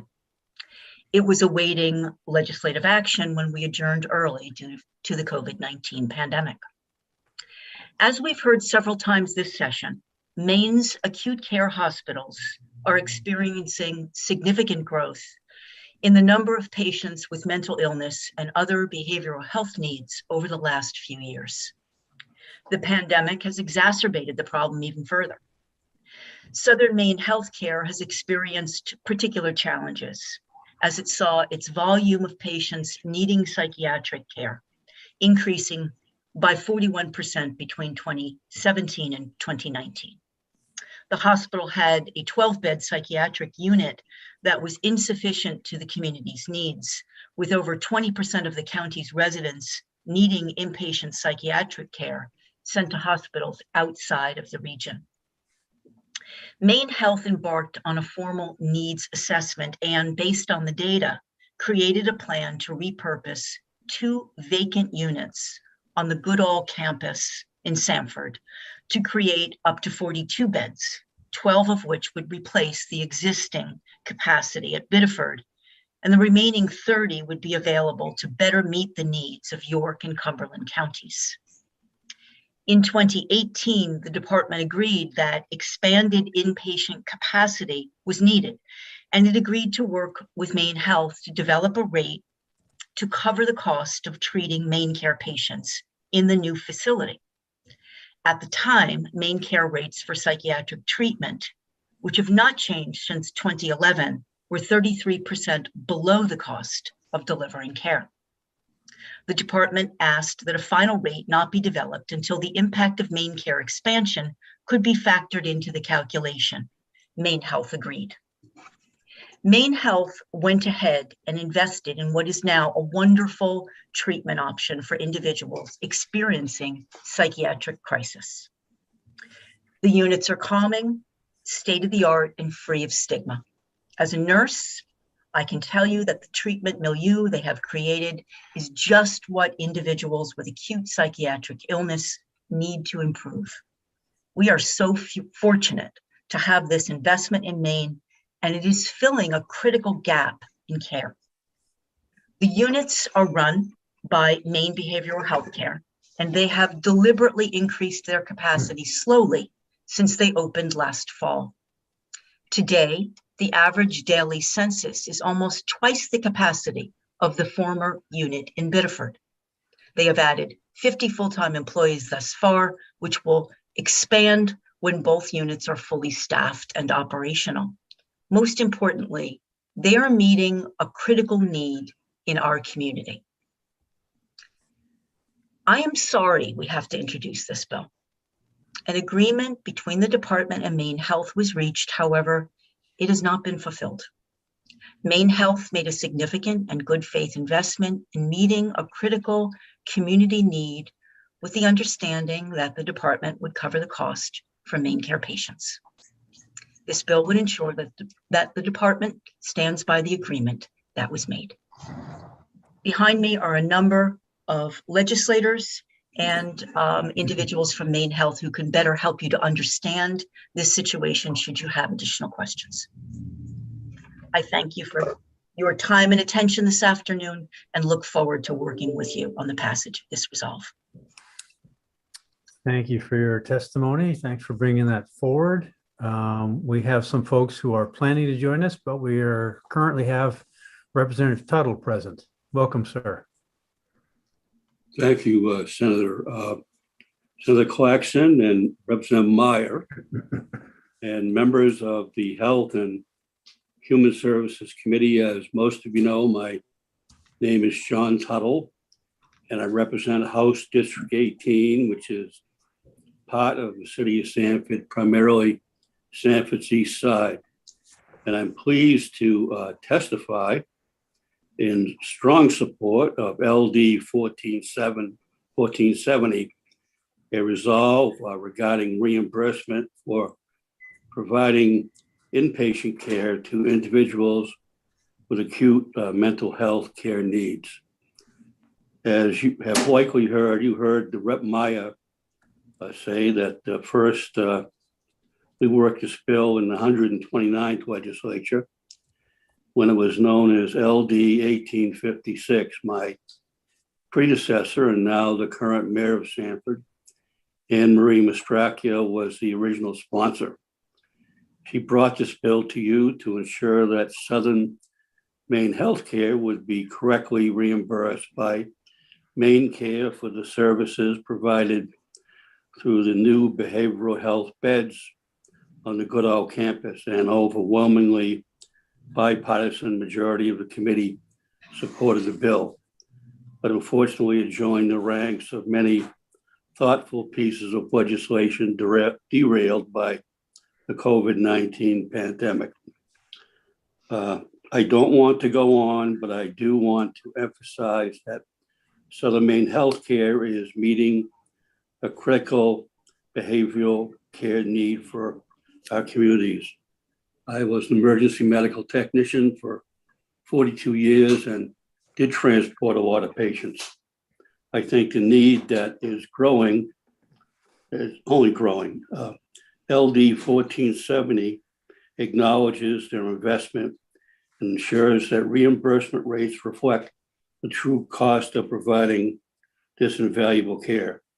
It will benefit many of our constituents and their families, and it will set an appropriate precedent for future behavioral cost investments elsewhere in Maine. Let's follow through on the work that we began last year. And with that, Senator, I would thank you for your time. And I would really hope that we could pass this legislation. I've been chairman of a number of committees, but not this committee. In the past, I have presented many bills before it, and it's a pleasure to be before you again. Thank you. Thank you, Representative Tuttle, for your testimony. Are there questions of the representative? I'm not seeing any. I do want to note that there are other legislators who may show up, and we'll get them in as they join us. In the meantime, why don't we go to Mayor Anne Marie Mastruccio. Welcome. Hi, good afternoon. Senator Claxton, Representative Meyer, and members of the Health and Human Services Committee. I'm Anne Marie Mastracchio, Mayor of the City of Sanford. I'm before you today to speak in favor of LD 1470. In 2016, Maine Health's hospitals realized that they faced a crisis with patients who needed inpatient psychiatric care, but were stuck in hospital emergency departments due to lack of capacity. As a result, a formal plan was developed to create up to 42 psychiatric beds in a psychiatric emergency room on the Goodall campus in Sanford, the site of the former Goodall Hospital. Southern Maine Healthcare's existing mental health unit in Biddeford would move to Sanford, and up to 30 additional beds would be added. The department supported the proposal and agreed to work with Maine Health on developing a more appropriate rate. As a result of what Maine Health thought it was the department's support at the time, they proceeded with the project, but the issue of reimbursement was never resolved. And in the 129th legislature, as you heard, I submitted LD 1856, which addressed the reimbursement rate, and I believe would have put this issue to rest, as it enjoyed bipartisan support out of committee, but we all know what happened. So we're fortunate now, though, that we find ourselves with a facility that is complete and in full operation. Maine Health kept their promise and made significant investments by redeveloping the hospital units, believing that the department would eventually live up to its word and begin to cover the cost of services for Maine Care patients. They created the equivalent of 50 good-paying jobs in Sanford and much needed inpatient mental health treatment services in spite of the lack of action by the department and the legislature. The bill before you provides a path towards securing an increased rate that more adequately covers the cost of Maine Care patients and will support the inpatient psychiatric unit in a sustainable manner. I want to thank Representative Meyer for presenting this bill, and I urge your support. I'm happy to answer any questions that you might have. And before that, I would just like to say, I think you've got in your email, maybe from Representative Meyer, a video of what the unit actually looks like. And if you have a chance, it not only shows you what the unit looks like, it really gives you a beautiful drone view of Sanford.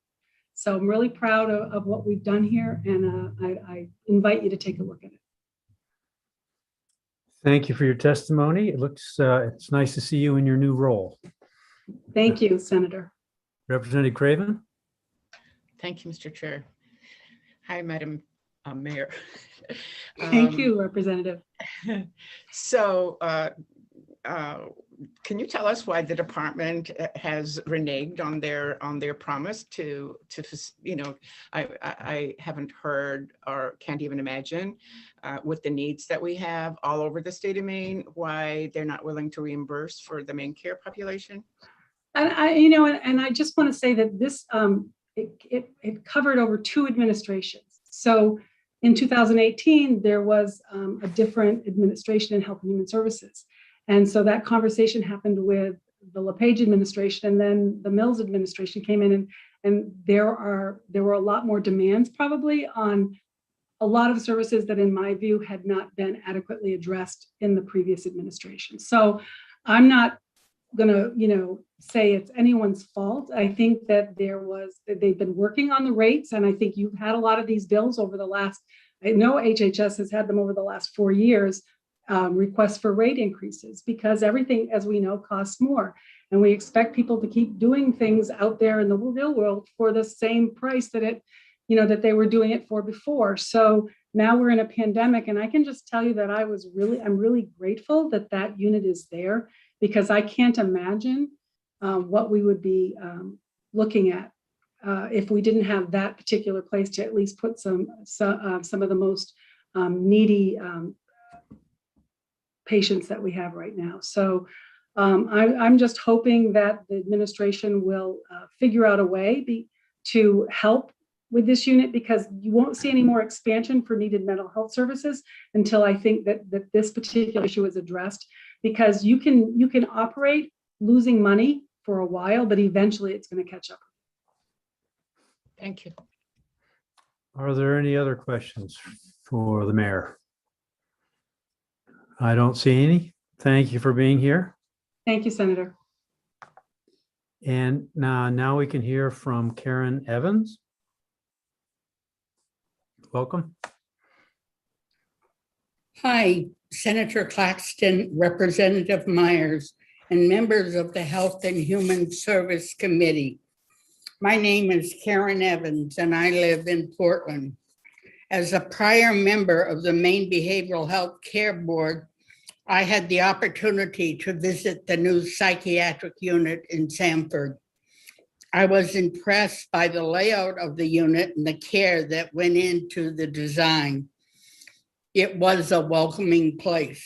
That is, as much as hospitals can be welcoming.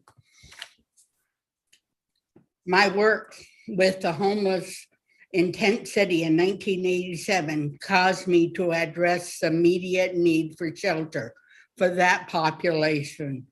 I feel that Maine Health was probably moved by the same extent of compassion when they realized that mental health consumers were in EDs for days, weeks, and months, under situations unbearable to most.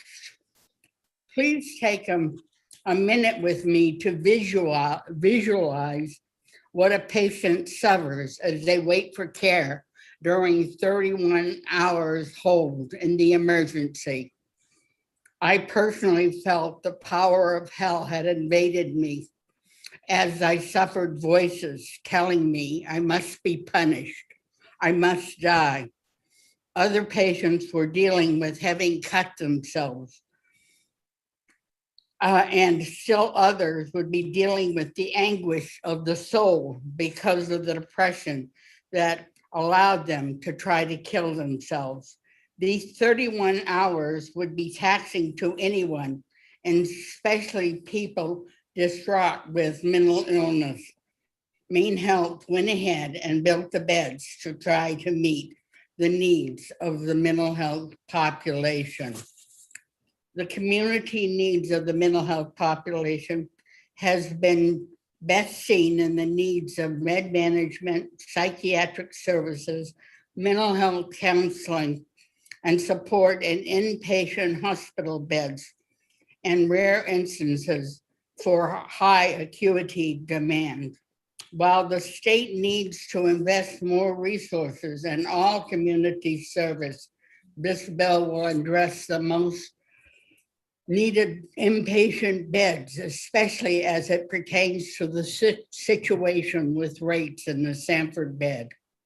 I believe that keeping one's word is telling of a person's character. Thank you for the opportunity to testify, and I would be happy to answer any questions. Thank you for that perspective. Are there any questions of Karen Evans? I don't see any. Thank you again for being here and appearing. We're also then going to hear from Kimberly Perot. Welcome. Hi, good afternoon.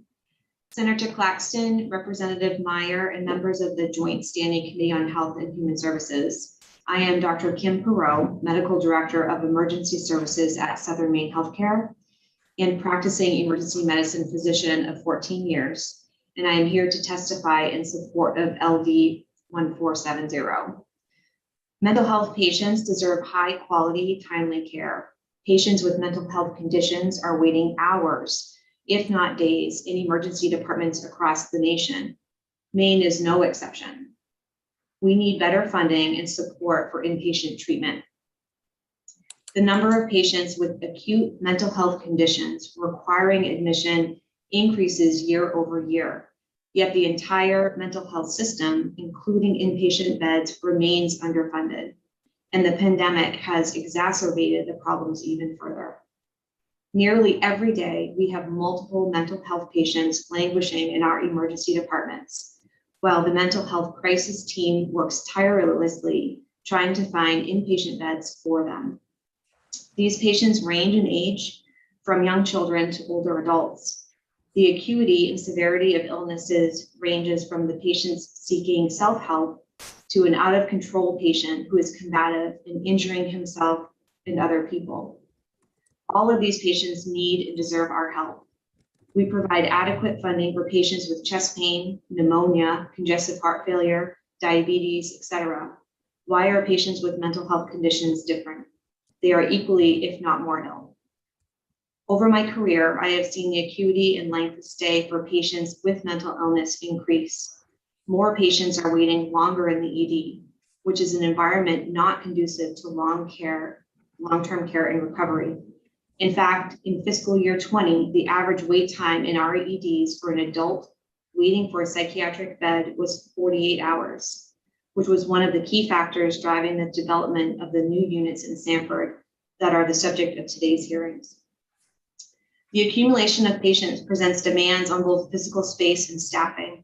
A number of times this year, we have seen over 50% of our ED beds occupied by mental health patients waiting for inpatient beds.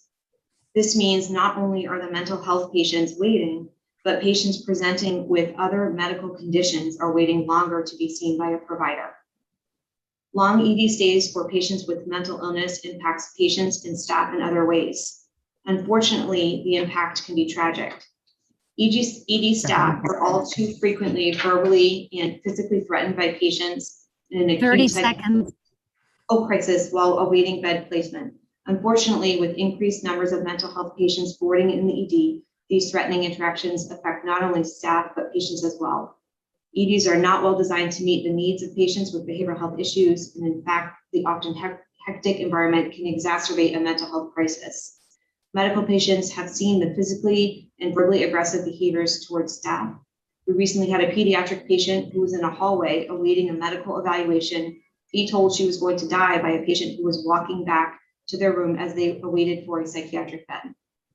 The solution is multifaceted and includes improved access to outpatient services and inpatient beds, and the funding to support that access. In addition, the situation that I mentioned makes clear the importance of the BHU in Sanford that was created to better meet the needs of patients with mental illness. The expanded capacity that has opened in Sanford is already making a difference, but increased support is needed to allow the units to reach maximum capacity. Maine Behavioral Healthcare and Southern Maine Healthcare have committed significant financial and human resources for individuals with behavioral health needs. I am asking the state of Maine to support these efforts and do what is in the best interest of all its citizens, including those with mental health conditions, by providing a rate that reflects the cost of these inpatient beds. Thank you for your time and attention, and I would be happy to answer any questions. Thank you, Dr. Perot. Are there any questions? I apologize for going. I don't see. Thanks for taking time to test. Oh, now Representative Zager has a question. You didn't get off free. Thank you, Mr. Chair. Dr. Perot, thank you so much for what you do day to day and for coming today. It seems like so you said FY20 it was average wait time of 48 hours for an adult waiting for a psychiatric bed. Since the fall with this new facility, which looks in the video magnificent, do we have any data on the drop in that wait time? I was told yesterday that the drop in wait time was from 48 hours to 18 hours over the last 6 months. Thank you very much. Yes. Any other questions of the doctor? Not seeing any. Thank you again for being here. And we'll move on to Mallory Shaughnessy. Welcome. Thank you, Senator Claxton. Can you hear me okay? We can. Excellent. Good afternoon, Senator Claxton and Representative Meyer and esteemed members of the Health and Human Services Committee. My name is Mallory Shaughnessy, and I am the Executive Director of the Alliance for Addiction and Mental Health Services. And on behalf of the Alliance, I'm here to urge you to consider the needs for expanded psychiatric inpatient bed capacity for acute mental health treatment and to support this bill. I am here also as the mother of an adult son who was stuck in the emergency department last year for over 50 hours with an acute psychiatric crisis while they scrambled to try to find an appropriate psychiatric inpatient bed for him. We were lucky in that, it only took around 50 hours for him to get a placement, and it was someplace nearby, but that is not the experience that so many have had. And it has just increased since the pandemic has hit.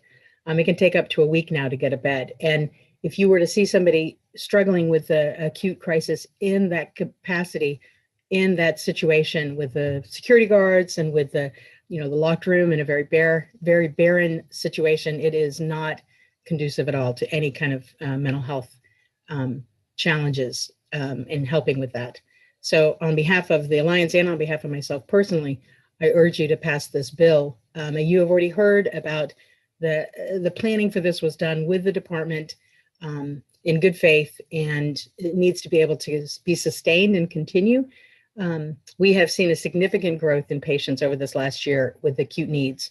To not be allowed to continue this service, to not be able to sustain this service would have a huge impacts on our system. So with that, I'm not going to reiterate many of the things other people have already said, but I do urge you to pass this resolve. Thank you, and I'd be happy to get you any other information or answer any questions that you may have. I don't see any questions. So thank you for being here. Thank you. Now we'll hear from Mary Jane Krebs. Welcome. Thank you. Senator Claxton, Representative Meyer, and members of the Health and Human Services Committee. I am Mary Jane Krebs of Maine Behavioral Health Care, and I am here to testify in strong support of this bill. As a lifelong nurse and a behavioral health professional, I've witnessed the impact of stigma on healthcare services that treat people with behavioral health diagnoses. That stigma manifests itself in a payment system that treats behavioral health services as second class to somatic healthcare services. We all know that society invests in those things that it values. And behavioral health care, unfortunately, is still not high on our collective priority list.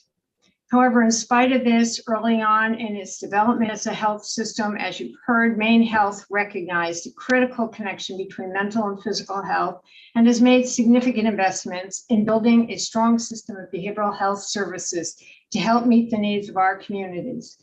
The most recent investment is $11.1 million in capital investment for the specialized psychiatric emergency department and our 2 units down in Sanford.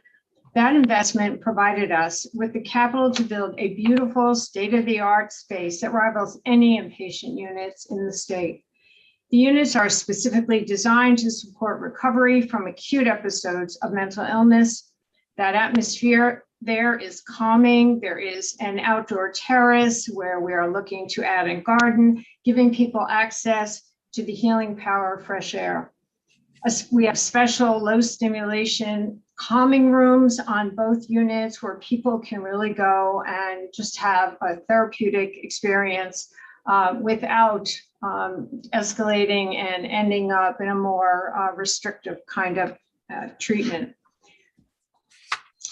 Through the pandemic, we've seen, it has exacerbated the behavioral health needs of our patients, and these services are already making a difference in relieving the pressure in REDs, and particularly as the volume and the acuity of patients has increased significantly. With an average census of approximately 25 right now, we've already more than doubled our inpatient capacity that we had down in Biddeford.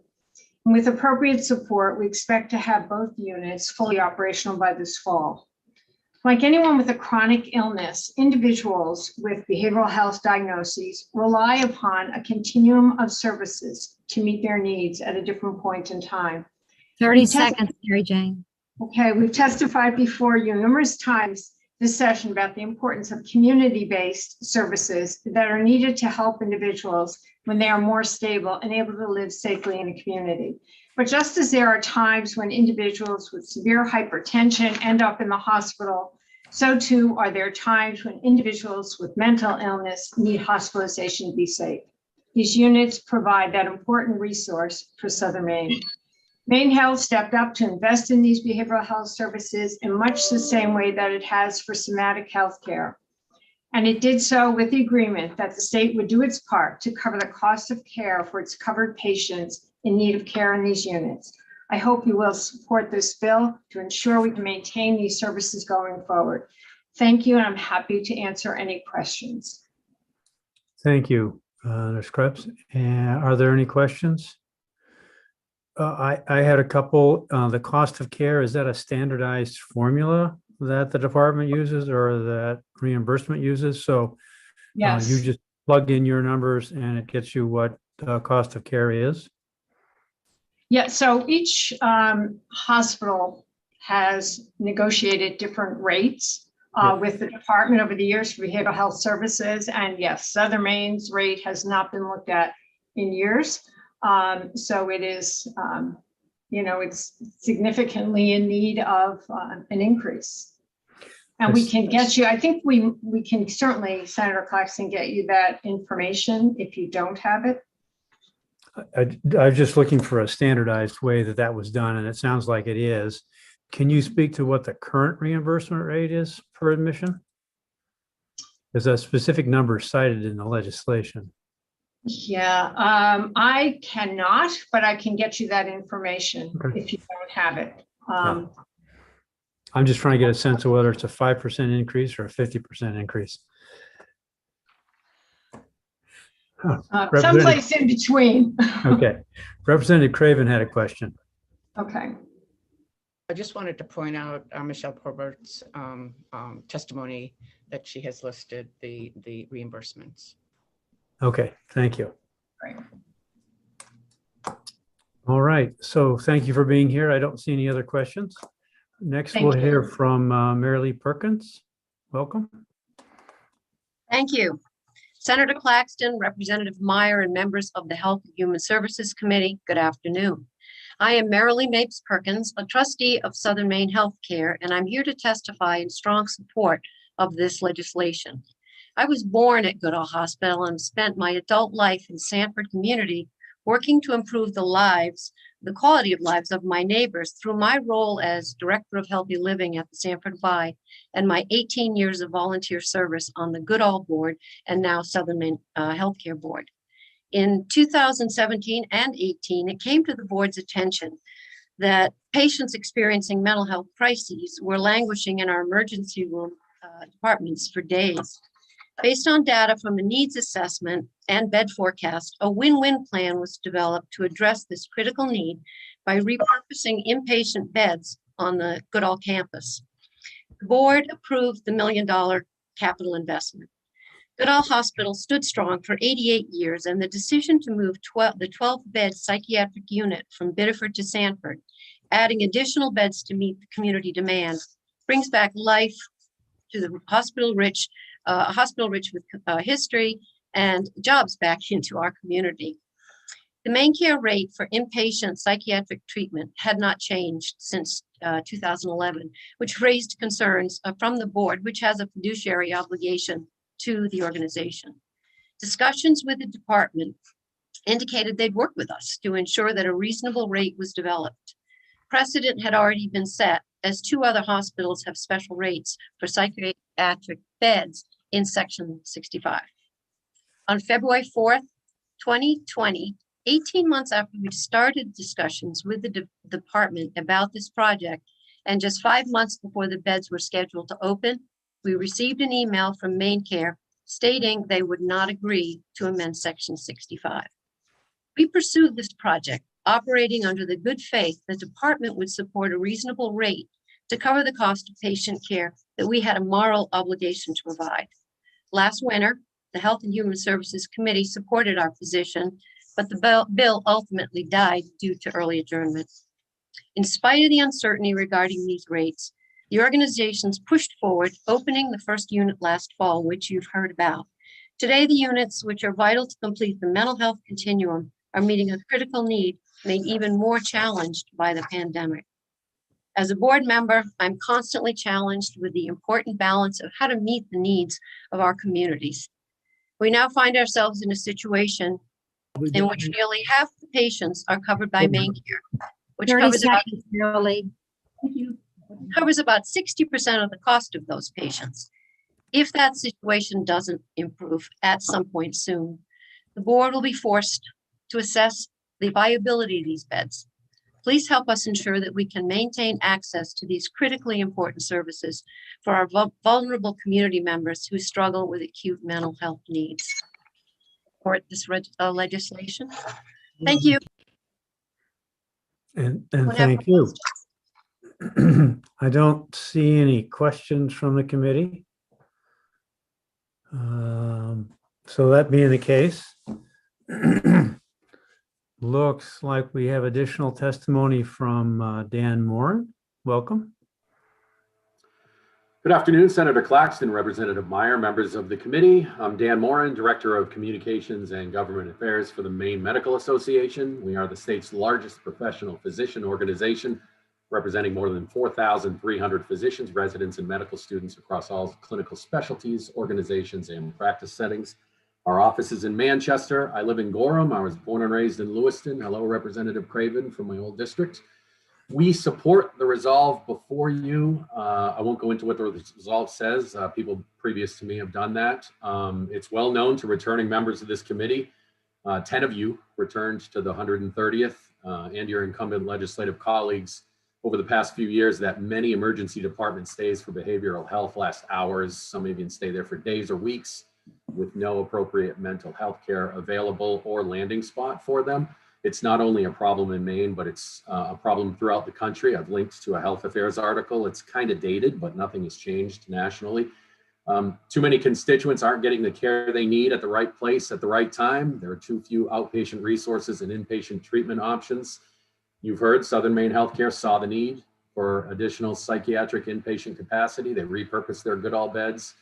And given the consequences of years of insufficient resources, inaction, rate study after rate study, and delays, they stepped up, as you heard, with a substantial financial and personnel investment to provide better care coordination. We've heard this from our physicians ad nauseum, our emergency physicians, our psychiatrists. We just want the legislature and the governor's office to be a partner with Southern Maine Healthcare and address this critical need. I'd be glad to answer some questions, take them back to our physicians, and be here for the work session. Thank you, Mr. Moran. Are there any questions for him? I'm not seeing any, so thank you again. I do see that we're joined by Senator David Woodson. Welcome, sir. Thank you so much. Good to be here hopping around committee to committee. I am Dave Woodson, Senate District 33, which encompasses Sanford and a lot of rural towns, southern rural towns around Sanford. I appreciate Senator Claxton and Representative Myers for allowing me to testify before your committee. I am writing today to share my strong support for LD 1470, resolved to support individuals with acute mental health needs. This legislation is critical to help meet both the health and economic needs of the communities that I represent. Passage of 1470 helps ensure the long-term viability of the 42 inpatient psychiatric beds, the psychiatric emergency room on the Goodall campus, which upwards of 50 new jobs in the Sanford area.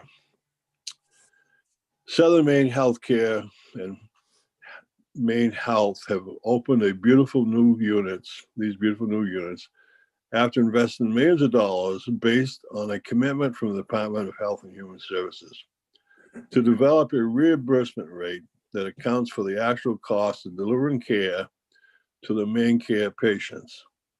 Nearly 2 years after they received the commitment from the Department of Health and Human Services, and just months away from opening these new beds and facilities, the department notified Maine Health that it would no longer support the negotiated rate. Maine Health opened these beds in good faith, and they are now filling a critical need in our community and meeting the needs of vulnerable populations. I mean, I can not express strongly enough what a great job this facility is doing, but also the great economic impact on not only the healthcare system, but the community at large. And I urge you to support LD 1470 because the success of the project is very important in our community and to the state as a whole. I appreciate your time, and I would take any questions that I may be able to answer. Thank you, sir. Are there any questions for the senator? I don't see any. Thank you for jumping around committee to committee. Glad you could testify. Thank you so much and have a great day. You too. I'm not seeing anybody else who wants to testify related to LD 1470. So we'll conclude the public hearing portion. Is there any information we'd like to have available for the work session that we should let Aaron know about now?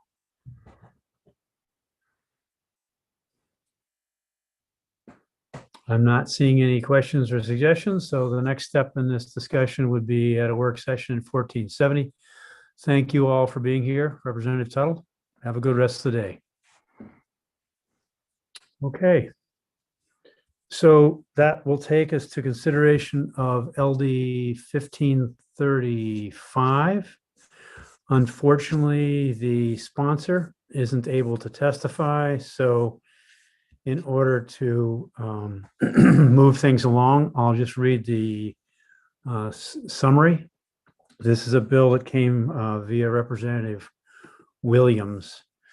And the summary reads, this bill allows for the treatment of human remains by alkaline hydrolysis or natural organic reduction as an alternative to burial in a casket or cremation. Alkaline hydrolysis is the reduction of human remains to bone fragments and essential elements in a licensed alkaline hydrolysis facility using heat, pressure, water, and base chemical agents. And natural organic reduction is the contained accelerated conversion of human remains to soil. So that's the summary of LD 1535. And I don't see anybody signed up to testify in support or against, but we do have somebody who's neither for nor against, and we'll welcome Jennifer Hawk. Hi, thank you so much. Senator Claxton, Representative Meyer, and members of the committee, my name is Jennifer Hawk. I'm a regulatory board manager at the Department of Professional and Financial Regulation, Office of Professional and Occupational Regulation.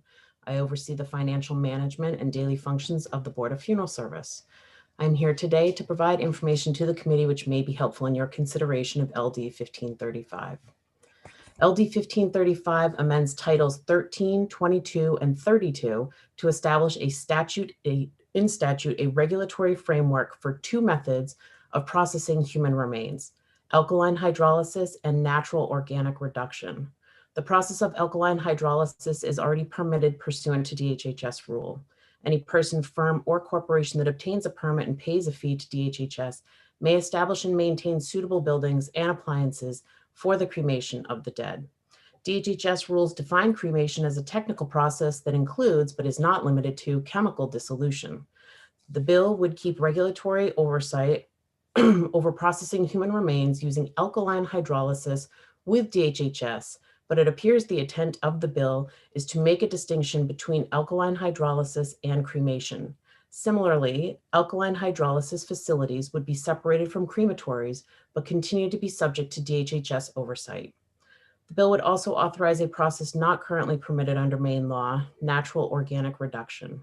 Natural organic reduction is defined by the bill as the contained accelerated conversion of human remains to soil. As with alkaline hydrolysis, the bill would carve out natural organic reduction as a process separate from burial or cremation. The bill places regulatory oversight of natural organic reduction facilities with DHHS. The Board of Funeral Services is neither for nor against LD 1535. The board strongly supports individuals having a range of choices for the disposition of their remains. The role of a funeral practitioner is to honor those wishes and to treat the deceased remains with respect and dignity. The board agrees that it is appropriate to keep regulatory oversight of all types of cremation, as well as the processes defined in this bill with DHHS. The board notes that this committee has been assigned 2 other bills this session, LD 1074 and more recently LD 1223, which also seek to amend the law regarding cremation. The difference between those bills and LD 1535 is that LDs 1223 and 1074 seek to assign the Board of Funeral Service regulatory oversight over crematories and cremations that exclusively use a chemical dissolution process and those that offer open air cremation. Currently, DHHS, more specifically the Maine CDC Division of Environmental Health, oversees and regulates all crematories. It would be appropriate and the board's preference for DHHS to maintain regulatory oversight over all of those processes and facilities as is contemplated by LD 1535. Thank you for your attention. I'm happy to answer questions now or at the work session. Thank you for being here. Are there any questions of Ms. Hawk? Not seeing any. So thank you again for being here. Thank you. Any questions that we'd like to put to Erin for the work session? Any information you need? Yes, Representative Craven. Thank you. Mostly out of curiosity, but I would like to know what the organic isolate, whatever, how do you dispose of the liquid and what is that and where does it go? And I would just like to know, how that works. Okay, any other questions? So I think that will conclude the public hearing portion of our consideration of LD 1535. Next step is a work session at some point in the not too distant future, and we'll see where this takes us. Is there other business to be done this afternoon? Okay, we've made some recent changes to the schedule that you'll be seeing, getting those from Carrie soon. Ms. Withy, did you have anything that you wanted to add at this point? Yes, actually, Senator Claxton, thank you. I think all of you have an email in your inbox from Casey Milligan in the Legislative Information Office. I just want to make sure you all know to look for that there. Okay, thank you for that. I don't see any other business to be conducted. So based on that, we'll look forward to seeing everybody in Augusta, and we should convene until 9 o'clock in the morning if they're on Thursday. If there is a motion to that effect. Motion to adjourn. Moved and seconded by the entire committee. So see you at 9 o'clock.